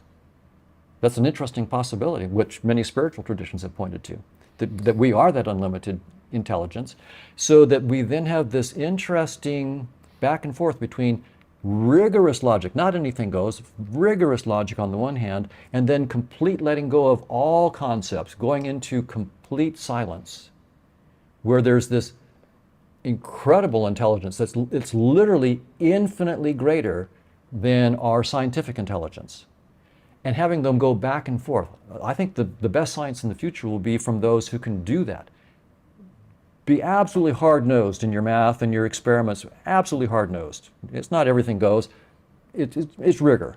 And then go into complete interior silence to get the true tap into this unlimited wisdom, unlimited intelligence, and go back and forth. Somehow, my feeling is that's what all this is pointing to, that we should have our feet in both realms. And for some reason, having feet in both realms is really what we're up to, what this is all about. Okay, so let's push into that a little bit. So this takes us into consciousness. Never been enamored with the consciousness debate, but the way that you propose some interesting ways of looking at it, I do find intriguing. So you've got this idea that Gödel's incompleteness theorem says that it's this infinite thing, and that there's always going to be more to explore, that you will never be able to have a theory of everything. And when you ask yourself, why would this be the case, or how does that tie into consciousness? And maybe I'm getting this slightly wrong, but my interpretation of what you said is that it's possible that given that consciousness is basically exploring itself, and we are all of the permutations that it must run through to basically have the negative take. I know that not to be me, and that helps me understand who I am. How close am I getting? That's I think, a very, very good first approximation, with the proviso that we understand now, based on what we talked about in Gödel's incompleteness theorem, that everything that we are saying now are just words.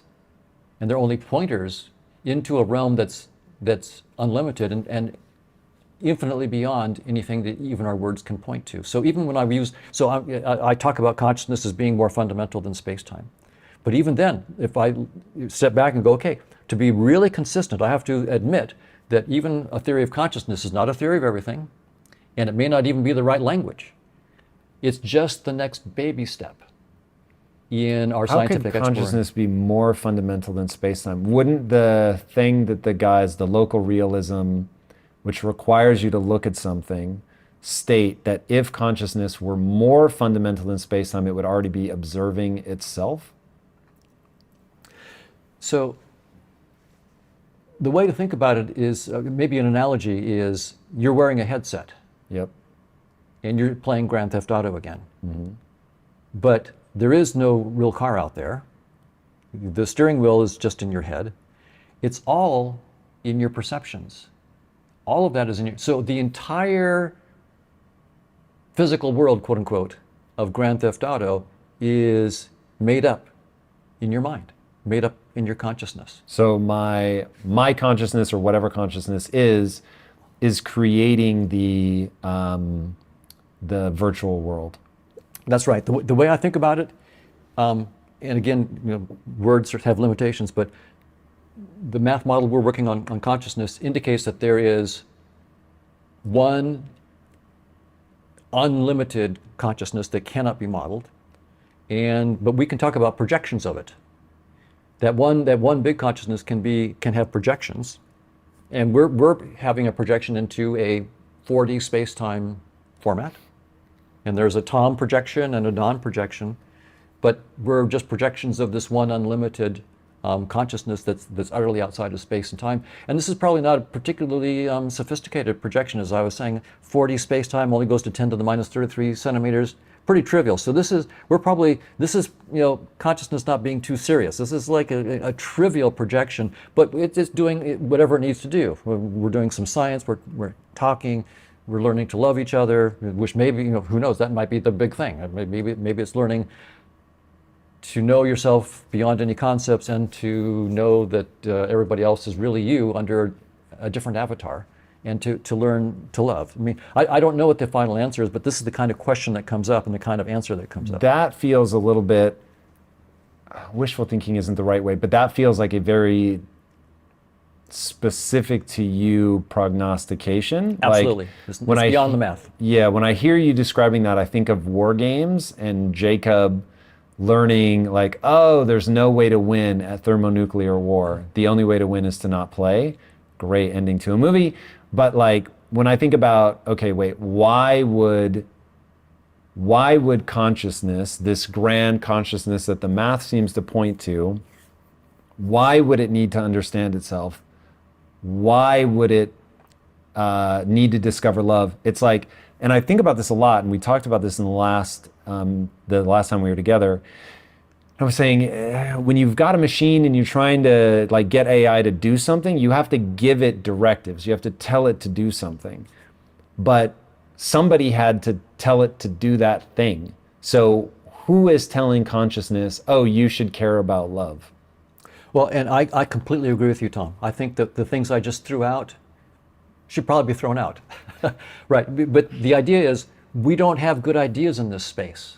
So the reason when I put these ideas out, I'm not wedded to them in the least. But I'm saying better to have something on the table that we can say, that's not it, than to have nothing on the table. Because at least we can say, okay, that's not it, but so why isn't that it? What's wrong with that? And then we can try to play with it and say, well, how can we get something better? So I put some bad pieces on the table because I don't have anything better to, so it's poverty of my imagination. But I'm hoping by putting bad pieces on the table and having people go, no, that's not it, I would go, yeah, that's not it. So what is it? What is a better idea? But of course, that's a never-ending process. Gödel tells us that in some sense we'll always be putting bad pieces on the table. And so we have to learn to live with that. We have to learn to say, I'm not going to get the final theory of everything, no matter, even if you're an Einstein, which you put down on the table, we're eventually going to say, here's the limits of that. And that's going to be always the case with scientific theories. It's just that in the things I just threw on the table, the limits are so obvious and so clear that you can just sort of say right away that that doesn't seem right. And I had a nice lunch a few days ago with Annika Harris, and when I was putting these ideas, and she had exactly the same attitude, which is that she said, it sounds too romantic, Don, and I agree. But it's better to put something on the table and get a negative reaction so that we start to say, okay, well, what are better places to go in this? But always realize that Gödel is telling us this very humbling thing. You'll never get a theory of everything. And that means there'll always be the feeling of, yeah, but there's more. Yeah, but there's more. Even if you're Einstein, yeah, but there's more. So consciousness, one, I want to understand, as we look at that recent Nobel Prize winning for realizing that local reality isn't a thing, if there is this uber consciousness, how would it not cause the like constant collapsing? If consciousness is more fundamental than space-time, how is it not causing this constant collapse down to being observed? Because if consciousness is the thing that gives rise to that, it would by nature be aware. Right. So to really give a technical answer to that, what we're going to have is a mathematical theory of consciousness first, right? So what do we mean by consciousness? And write down equations for how its dynamics. And then we're going to have to say, where is consciousness? Is it inside space-time? See, most of my colleagues who are studying consciousness, my cognitive neuroscience, these are brilliant researchers and friends, but they're thinking of consciousness as inside space-time. It's being made by the brain, or being made by an AI computer that's complicated enough, or made by integrated information, or microtubule quantum collapses, or global workspace kind of architectures and the right broadcast architecture there. So there's something inside space-time that's generating consciousness. So that's I would say 99% of my colleagues and friends, and by the way, they're brilliant, but they're thinking inside space-time. That's almost all of the work is inside space-time, and consciousness is stuck inside space-time. I'm saying we need a theory of consciousness outside space-time because our best science tells us that space-time is a trivial data structure. It's a shallow, trivial data structure. Why should we try to shoehorn consciousness to be something inside space-time? Why not think about, again, the VR case with my headset? All that I'm perceiving is actually not really there. It's actually in my consciousness. Let's turn things around. Space-time and particles in the physical world is just a little tiny data structure inside consciousness. So to have that kind of model, so consciousness is fundamental. Consciousness then uses tiny little headsets in its interactions with itself. And space-time is just one trivial little headset that conscious agents use to interact with, and probably has far more interesting ones than space-time. So to answer your question, we then really have to say, our mathematical model of consciousness, and how does that precisely project into our little space-time headset and give us the laws of quantum field theory, the laws of general relativity, evolution by natural selection. We have to get, so all the stuff that we've done inside the headset, science has been inside the headset until the last couple decades. All of our science has been studying the pixels in our headset and the structure of our pixels. With the amplituhedron, science is taking a step outside the headset and saying, what is beyond space and time? Okay, so that's really incredible. So, and then they say the deepest thing we found are these decorated permutations. That's the deepest thing we found so far. It doesn't mean it's the final answer. It's just as far as we've gotten. So what we need to do is take a theory of consciousness. We call it conscious agents in my case, or conscious units. Annika likes me to use conscious units instead of conscious agents because agency involves maybe the notion of a self. And there doesn't have to be a notion of a, like the human kind of self in these agents. They could be selfless in some sense, but conscious. How? Well, so my self is... I mean, don't most people define consciousness as it is like something to be you? Right. The self, though, is like, I'm Don Hoffman. I was born in such and such a year. My parents were such and such. I got educated. It's a story. Yeah. But in some sense, if I just let go of the story, if I forgot my story, I would still be conscious. If I forget if I forget everything that I've done, give me a little drug and I just see. It's an experience machine. I'm still conscious, and so okay. the self in terms of a little story. And what's interesting is we put so much emphasis in the story, and me versus you, and I've got more than you, or I'm smarter than you, or I'm faster than you. Even little kids, my car is faster than you. My daddy's can beat up your, that kind of thing. Right. So we're always comparing our stories. So there's no self in these conscious agents in the sense of this little image of myself that I'm defending and showing that it's better than yours, daddy, or your car, or whatever it might be. So I call them conscious agents, but we could call them conscious units.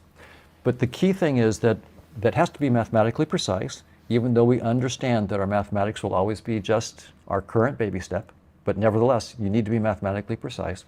And we have to show precisely a mapping into space-time. Then we can start to answer your question about how is this local realism thing related to properties of consciousness. Now, the reason we have to map in space-time is because we know that space-time, even if it's just a sort of cheap simulation, it does come from whatever is more foundational than that. And that's where all our data is. The only place our headset lets us look is inside the headset. So we have to, I mean, if we're going to do experiments to test our theories, we're stuck with this little tiny trivial data structure called space-time. And all of our experiments have to be done in space-time. We have to measure them inside space-time. So that's why we have to take our theory of consciousness and project it into space-time. Now, what's interesting is that the physicists have gone beyond space-time and found these monoliths, as we talked about. The monolith that's sitting there, the amplituhedron and so forth, and then the decorated permutation monolith, but no dynamics. So the physicists are going to eventually want a dynamics, right? Why? If you have no space and time, why would something need to move? A physicist like Nima, I mean, I won't put it on him. If I were the physicist and said, you know what? Here's the final answer. It's the amplituhedron and a decorated permutation. Live with it. That's all there is. And some 20-year-old kid taking a graduate class will go, give me a break. You want me to just live with that? I'm going to look deeper. I'm going to probe deeper. I'm going to find something behind that. And that's what science always does. So we're not. None of the physicists. I mean, of course, we have a big party and are really happy about the amplituhedron and the decorator. It's an incredible accomplishment. But the attitude is going to be, what's next? And in principle, they're going to want a dynamics, not time.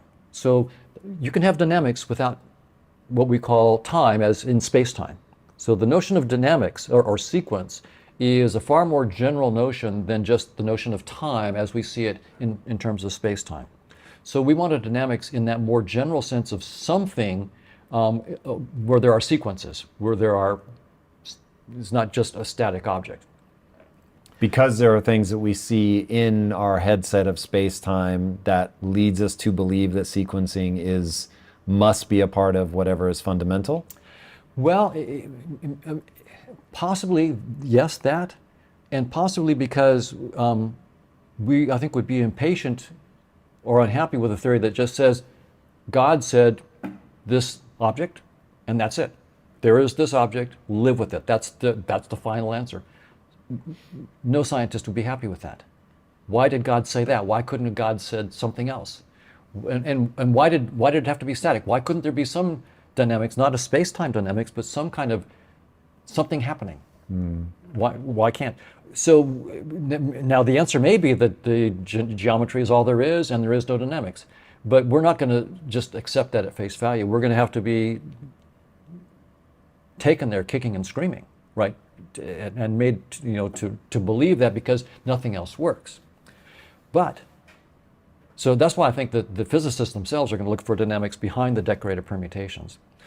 So what a theory of consciousness has to do then, if it wants to connect with space-time, is it has to show how it maps onto decorated permutations. Right? You need a dynamical theory of consciousness, and you must show how it maps into decorated permutations. Then the physicists say, if you give me the decorated permutations, I can take you all the way into space-time, and you can predict scattering at the Large Hadron Collider and so forth. And so that's what our team has just done in the last 10 weeks. We discovered a new bit of mathematics, that the dynamics of conscious agents is so-called Markov chains, Markovian dynamics, a very, very simple kind of probabilistic dynamics. And so a couple months ago, we decided to look, okay, how do you map Markov chains into decorated permutations so that we could put a dynamics behind the amplituhedron? And as far as we could tell, there's nothing published in terms of a general theory. There are special little cases where they've looked at something, but a general theory, take any Markov chain, map it into decorated permutations. Markov chain is just the long-tailed knock-on effect of things bumping into each other, essentially. Right, just probabilistic. This happens with that probability, this happens with that probability. All the probabilities have to sum to one. What are the probability of when the cue ball hits the balls on the pool table that they will end up in this configuration? That's right. In the case of conscious agents, I should be explicit. It's like it's a social network. Right? This is now consciousness. So it's a network of agents, and in some sense, the probabilities are, what's the probability that this guy is going to talk to that guy, or these 3 guys, or those 5 guys? And so it's sort of like network linkage. Google has a lot of links, a lot more than Hoffman. So Google has a lot of things that are talking to Google. Hoffman has a very few things. Apple has a lot of things talking to them. So those probabilities are sort of saying it's network probabilities. What's the probability that in some sense it's your influence in too as well? Google has huge influence because of all the networks, all the connections it's got.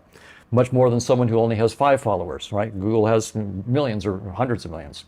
So then there's, if you think about it, someone tweets, and then that gets picked up, and who picks it up, and who retweets it, and who likes it, and so forth. So you see it's all probabilities, right?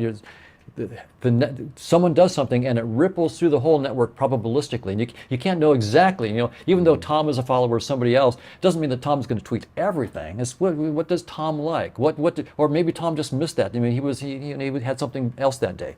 So it's all probabilistic, and so you see these evolving probabilities on this network, and that's what Markov chains are really good at. They're looking at literally, so the theory of conscious agents, think social networks, like Twitterverse and so forth, and how influences propagate in the Twitterverse. And then, so what we found about 10 weeks ago was we invented, apparently, as far as we can tell, new math. A precise way to take any Markovian dynamics and map it into decorated permutations. So that we now have a map from the dynamics of conscious agents into decorated permutations. The physicists then... And decorated permutations, for people that don't know, is the... shuffling. But it's shuffling that can go either direction. So I have the good fortune that you were explaining this to me before we started rolling. I don't want people to think that I'm more clever than I am. But decorated permutations, you said, okay, when people think about shuffling a deck, they think about card 1 going into the 3rd position. They don't think about card 1 going, if there's 5 cards, going the other way. So instead of going 1, 2, and ending up at 3, it goes 5, 4, and ending up at 3. So same number of moves, but you've gone in a different direction. And am I explaining that right? Yeah, but the idea of the 2 different directions is important, but it's just a slight difference. So suppose I have 5 cards, just 1, 2, 3, 4, 5. Yep. And they're in order, and now I'm going to shuffle them. And now I say, well, okay, 1 went to position 3 now, but 5 went to position 2. So 1 going to 3 is sort of shuffling forward, right? You went to a bigger number. 5 going to 2, you're going to a smaller number. You're going backward. So that a normal permutation, that's fine. That's what a normal permutation is. A decorated permutation says you only shuffle to a bigger number. So if you want 5 to go to 2, what you're going to do is you're going to have 5 go to 7, because 7 minus 5 is the biggest number. 7 minus 5 is 2. Okay? But if 5 had gone to 1, then we'd actually go 5 goes to 6, because 6 minus 5 is 1. So it's a wraparound. So if 1 is going to 3, then you just do the normal thing. 1 goes to 3. But if some permutation is going to a smaller number, like 3 goes to 1, then you actually have to say 3 goes to 6, because the total of 5, and 5 plus 1 is 6. So that's called a decorated permutation. So it's just a permutation with this extra little twist. It's not a big deal, frankly. It just turned out that you needed that extra twist to fully capture the particle physics, scattering of particles. So when you do that, what's stunning is, for some cases, so in the approximation in which all particles are supersymmetric and massless, so they're all traveling at the speed of light. They're massless, so they travel at the speed of light. In that simple case, the decorated permutation is everything. That's it. And when you let go of supersymmetry and you have massive particles, then all you have to do is you have the decorated permutation, plus you need to add information about the mass and the spin. But the decorated permutation is really doing the heavy lifting. So that's the stunning thing, is to the physicists, which is, and you see it in the writings when you read like Nima Arkani Hamed has the book, Grassmannian geometry of scattering amplitudes, with a bunch of, when they talk about the decorated permutations, you can see in the way they write, they're like, who ordered this? I mean, you would never have guessed that it would be something like that. So, but here's an interesting thing. It turns out that decorated permutations are the most compact way to capture a Markovian dynamics. It's an incredibly compact way of capturing the dynamics.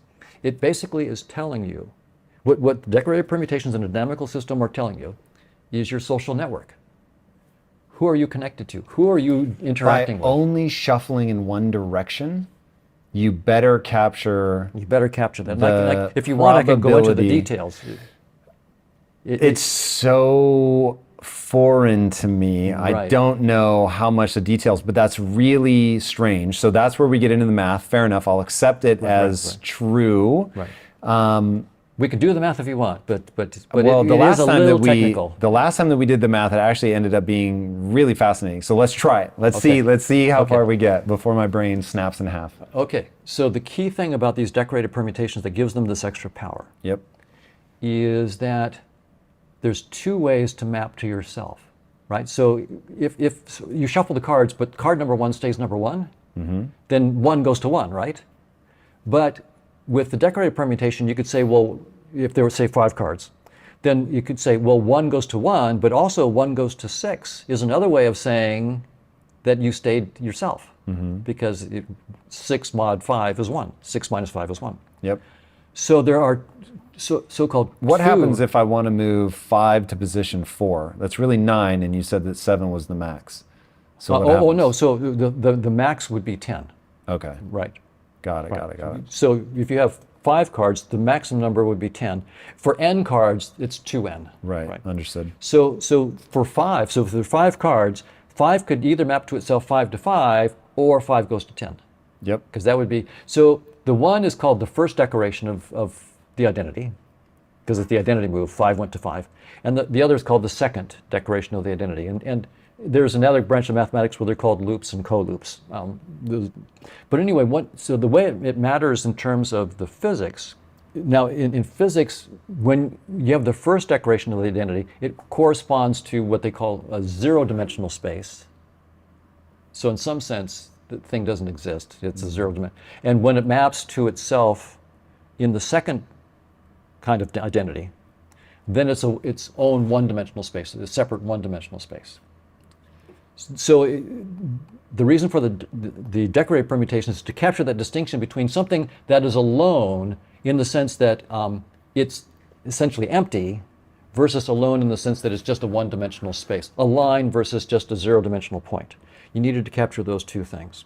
And so it does. But for the Markov dynamics, it captures something about social networks that's interesting.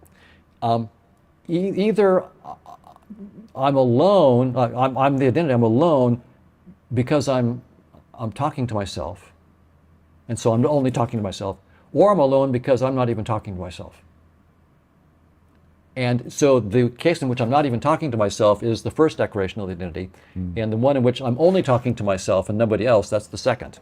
And as soon as I'm talking to anybody else, then I get a non-trivial permutation, and that then, what you do is you assign, if say I'm in the social network and I'm number 2, and suppose that my decorated permutation assigns me to 5. There's only 5 members.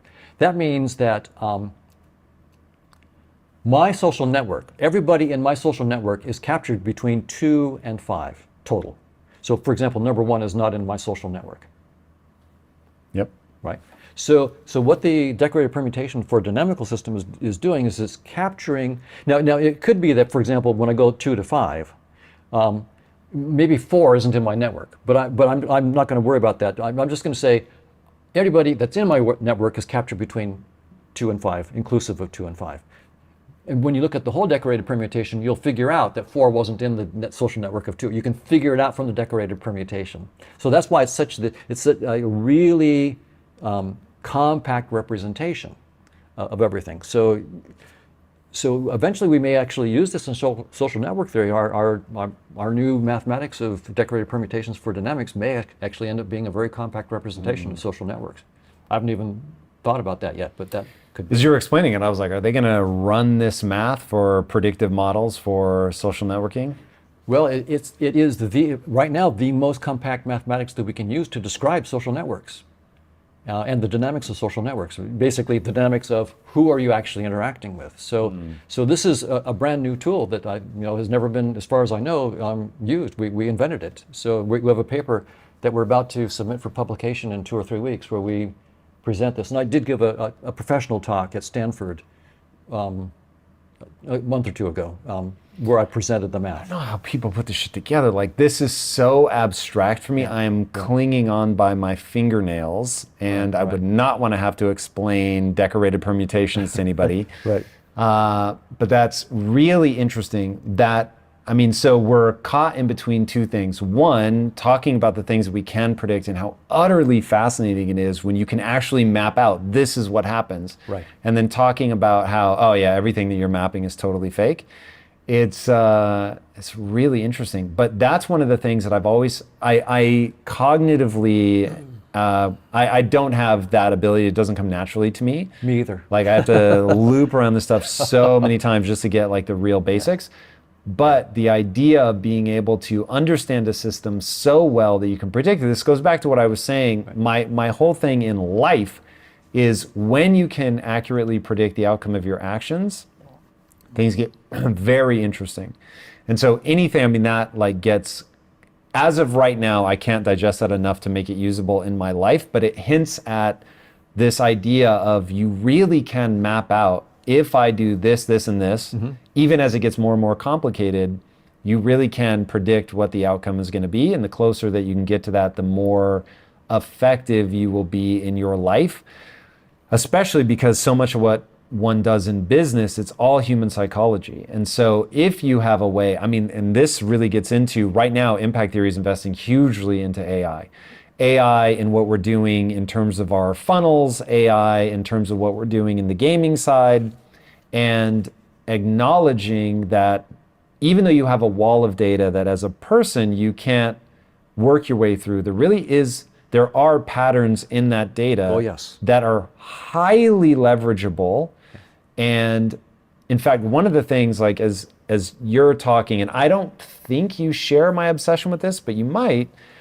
My obsession with physics is getting people to understand that when Einstein wrote down his general relativity and special relativity, it gave us the modern world in ways that I don't think people fully understand. Right. From being able to zoom, to GPS, to atomic energy. It's really spectacular. Once you're able to better understand the nature of reality, you can do things with that because it makes predictions. I can't remember if we were talking about that before or after we started rolling, but that ability to, that theory makes this prediction, and you can begin to think in novel ways. And so for a while I was teaching a course that I called Business Decision Making. It's the worst fucking title ever. Nobody knows what that means, but it actually is the only thing in business that matters. You have to be able to go, should I do this? Should I not do this? What will happen if I interpret the world this way versus that way? And people that succeed in business, they get very good at knowing how to think through the problem. To think through the problem, you have to understand the nature of things. And so my whole thing was, hey, are you doing social media? You better understand the nature of social media. What's the nature of social media? It's human psychology plus the algorithm. And so if you master both, now you can really do something. Right. The problem is that both of those data sets are so massive that you're really taking your best swag. Right. And getting into this stuff is, for me, if we really can peel through the headset and start getting into, all these things, it's a really low fidelity thing, and this will scare people, but if you're the first person to poke through that, oh my God, you have, not to take the dark example, but we ended World War II by being the first to understand atomic energy and how to split the atom. There are way more uplifting and positive examples, but that's just the one that will stick out in everybody's consciousness. But being able to, in fact, this is something that I don't know if you know Eric Weinstein, but talking to him, he's looking at, okay, what's that next breakthrough and what's it going to let us predict? And so that's his whole obsession is, we've got people playing at very high levels, and if he's right and he understands something that other people don't understand, it's going to make predictions, and we don't know where those predictions go. Right. They could be good, they could be terrifying, could be life-changing in a good way, in a bad way, but getting people to understand, like, you need to be obsessed at least at the headset level. You have to be obsessed with better predicting what all this means. So anyways, you're talking about decorated permutations and stuff. It just gets me thinking about large data sets, how we simplify that, what that's going to mean in my world in terms of business intelligence, identifying an audience, understanding what will convert. It really matters. Like it plays out in a really real way. It does, and I think a metaphor here might illustrate how big the potential is. Science of space-time has been all in the headset. And we've become wizards of the headset, just like someone in Grand Theft Auto has become a wizard at using the steering wheel and the gas to go through the space-time of the Grand Theft Auto virtual world. But suppose that you learned to think outside the headset. You actually understand the software in the supercomputer that's running it. Then you can take the gas out of the tank of the wizard. You can give him flat tires or her flat tires. You can change the geometry of the roads. In other words, the wizard is trivial compared to what you can do once you have learned how the headset works. So science has just taken its first baby steps outside of the headset. Just in the last 20 years, we're taking our first baby step. Once we start to understand the first level of software that's available to us, I'm not saying we're going to get the whole thing. I mean, as Gödel's incompleteness theorem says, the software is endless. But the way things seem to work is you do get to see layer by layer by layer. So as we go to the first layer of the software, the wizardry inside space-time is going to look trivial compared to, so right now, for example, something like 97% of the galaxies that we can see, we could never go to. They're moving away from us faster than the speed of light. Not because they're moving through space faster than the speed of light, they're not. But space itself is expanding so quickly that if we move through space to try to get to them, the space would be expanding so fast that we couldn't get to them at the speed of light. And so there's 97% of the real estate in our universe is waving at us, saying, hi, you can never come see me. Yeah, that's fascinating, especially because if space can expand faster than the speed of light, this is more, at least in my limited mind, pointing at like... something deeper. Yeah, there's something else going on. But what if we didn't have to go through space to get to Alpha Centauri? Yeah, this is, every time you say this, it turns me on. Like, this is so that's the exciting. This is where I'm really excited. This is one reason why I'd like to understand our theory of conscious agents outside. I'm not saying the theory of conscious agents is right, but it's the first baby step that I've seen where it's a dynamical system, where you can actually talk about quote unquote software that you could tinker with. You could actually do something with it. That would allow us perhaps new technologies where we don't go through space to the Andromeda galaxy. That would take us 2.4 million years. Good luck. Even your great-great-grandkids wouldn't be alive. Yeah. But what if we could go around space? Because our headset is just a headset. You can just change the software. Oh, you want to be at Alpha Centauri or Andromeda? Just change the software. Now you're there. Because you realize that space-time isn't the reality. It's just a data structure. You can play with the data structure. As soon as the next generation, my generation won't get it. The next generation that really gets it is going to unleash miracles, because we will then start to really get the software behind space-time. We will begin to tinker with it, and the possibilities are endless. I can't even imagine. Speaking of imagining, ground me back in how you think about this in your real life. So I know that you got clobbered by COVID. Yeah. You wrote a goodbye text to your wife, I'm assuming because it was COVID and she couldn't come in the room, because this was really early, right? How did that influence that moment for you?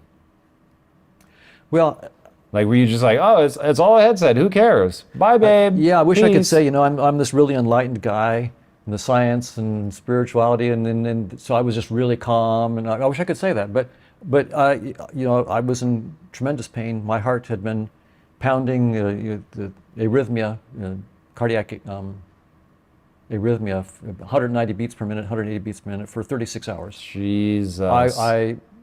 I knew that my heart couldn't do that much longer, and they hadn't been able to figure out a way to stop it. And so, like 4 o'clock in the morning, my wife was asleep, but I didn't know that I would make it until she was awake. So I texted her. I knew I wouldn't wake her up. She has her thing on mute, but I at least wanted to give her a goodbye text because I figured by the time she was up, I wouldn't be alive. And after I did the text, within an hour after that, so they found a drug that calmed my heart down and was able to keep my heart calm long enough so I could eventually get a surgery, which then cured the problem. So I, What'd you put in the text? You don't have to give me verbatim, obviously that's super private, but like what was the gist? When you're feeling that bad, I didn't have the wherewithal to say much. It just said, I don't think, said, sweetheart, I don't think I'm gonna make it. I love you. And that was it. That was all I had. So there wasn't, so I can imagine someone who's really spiritually adept and advanced might sit there and very calmly, that wasn't me. I was completely shattered. Well, I'd been awake for 48 hours with a heart beating at 180 beats per minute for 36 hours. I was done, and I was scared, and I was lonely, and I was afraid, and I missed my wife and my daughter and my grandkids, and it was so I have no illusions about being some kind of spiritual master who is above it all. I'm just another human being with the same problems as everybody else. These are really good ideas that I think are helping me to get a bigger picture. But when it comes right down to it, when push comes to shove, there's something inside me that believes that space-time is fundamental. It believes that when the body dies, that's it. So it's really interesting. I'm not coherent. Well, put it this way. Maybe intellectually I'm coherent about this, but there's an emotional side of me that hasn't come along. Now, I am meditating, and I think that slowly the emotional side of me is unraveling. That tight, scared little child that's inside of me that thinks this is all it and is afraid of dying and so forth, it's slowly unraveling. I don't know if it'll ever completely unravel. I hear people that I have no reason to disbelieve who say that they've completely unraveled it and they're completely unafraid of death. I believe that that's possible, but I'm not enlightened. So that was my experience. It was sobering. But one thing that comes out of it is when I stop and reflect, I'm grateful for each day because I didn't expect to have any of these days. We discovered this stuff about decorated permutations since then. I'm so grateful to be alive for the fun of, seeing this decorated. That's really neat. And of course, things have happened with my grandkids that are fun, and so everything is a delight and I don't take it for granted. And if I were to face death in the same way again, I'd probably feel afraid and scared, and so forth. So, what do you think happens when we die? My best guess is we just take a headset off. But that implies like a keeping of the personality. No, it doesn't. To me, it suggests that the whole story, I was born in such and such a year at such and such a city in such and such a hospital, my parents did this, I did that, I had that whole story may be something that you say goodbye to. So cognition itself is headset. That's right, or awareness, pure awareness. So awareness and consciousness are different. Yeah, so, well,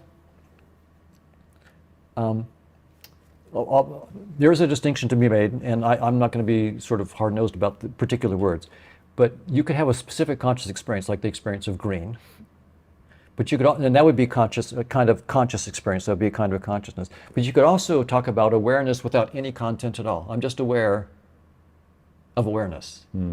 But even that's saying too much. I'm just aware. So I'm not aware of dawn. I'm not aware of where I live. I'm not aware. I'm just aware. And when people meditate, and they go into very, very deep levels of meditation where they really let go of all thoughts, then in some sense,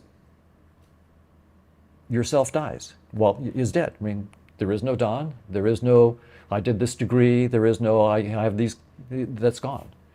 And yet, in some sense, nothing essential is gone. Nothing essential left. That's just a story. The essential thing is the awareness, and the real joy of being is the awareness itself. The story is a nice add-on, it's icing on the cake, but it's not essential. The real deep joy comes from the pure awareness with no content whatsoever. And so in that sense, I think of, but see, there's part of me that is tied to the story. So that was the part that was scared to death in the hospital. There's another part of me that believes and knows that everything's fine. I'm awareness without content. That's what I really am at my deepest level. But as long as I'm still clinging to the story of dawn, then that is going to die when I die. If I don't choose to die to it while I can choose to die to it, I will be forced to die to it when my body dies. And so there are some spiritual teachers like Eckhart Tolle who says, in some sense, I'm already dead. The only thing left is the body. So that I'm not there. But I don't disbelieve. I mean, I disbelieve most of them, but I don't disbelieve some of them. Right? I think that it is possible. In the case, for example, of Eckhart Tolle, I think it's highly probable that he's right. I mean, he really has let go, and he's utterly fearless about death. And I'm not. But I understand in principle why that could be. If I really am not the story, and I've really let go of the story of dawn, and I'm no longer identified with. So here's how to know if you've really let go of the story. Am I competing with anybody? Is it important to me to be better than someone? To be better known, to have a better whatever, be smarter, have a better degree, whatever it might be. As long as I'm comparing myself with anybody else and trying, or saying I'm worse, I feel inferior.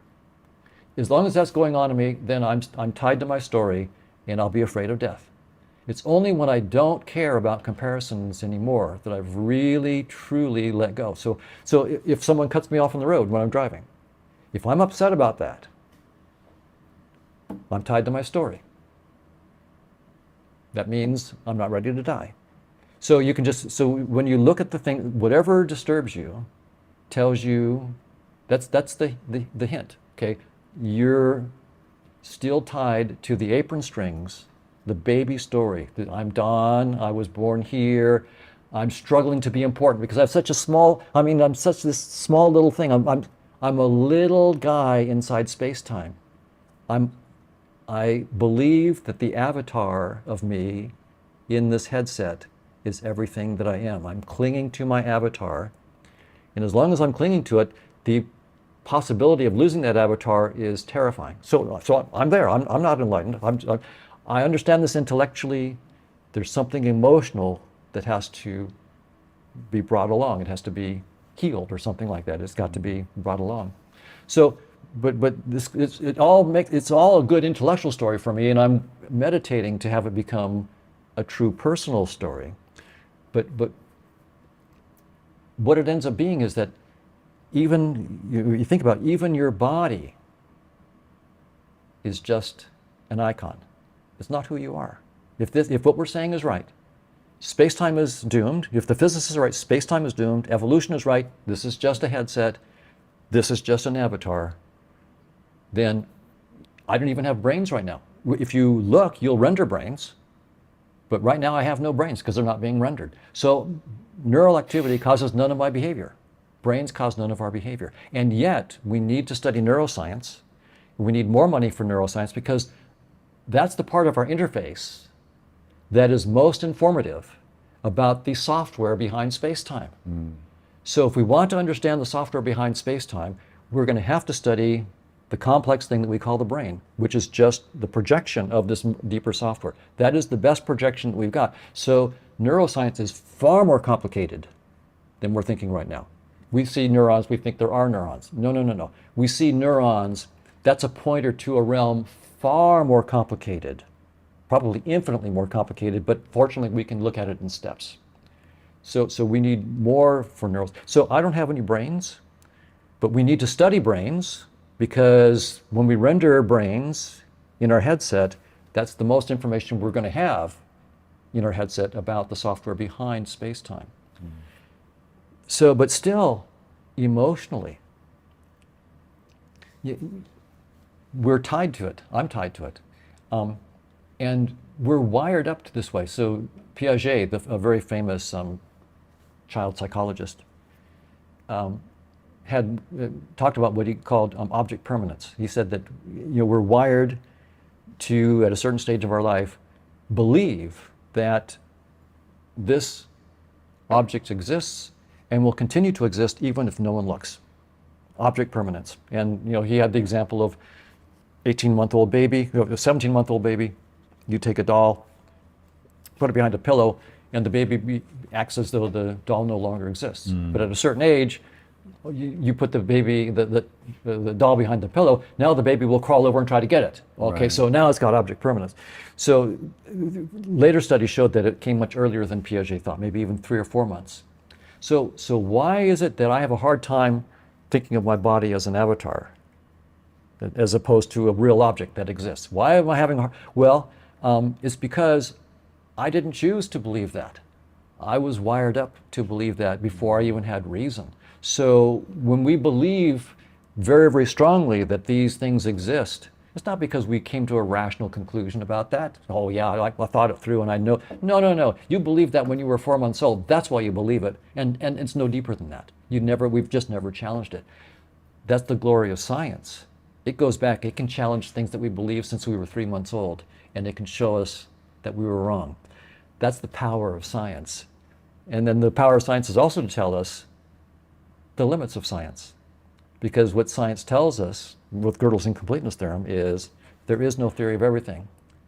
But that doesn't mean that we should just do whatever we wish and think what random thoughts we want. No, we're rewarded by thinking precisely and also humbly. Precisely to get as far as our current framework will go, and then humbly to realize that it's just a framework and there's a new one beyond. But that will also be rigorous.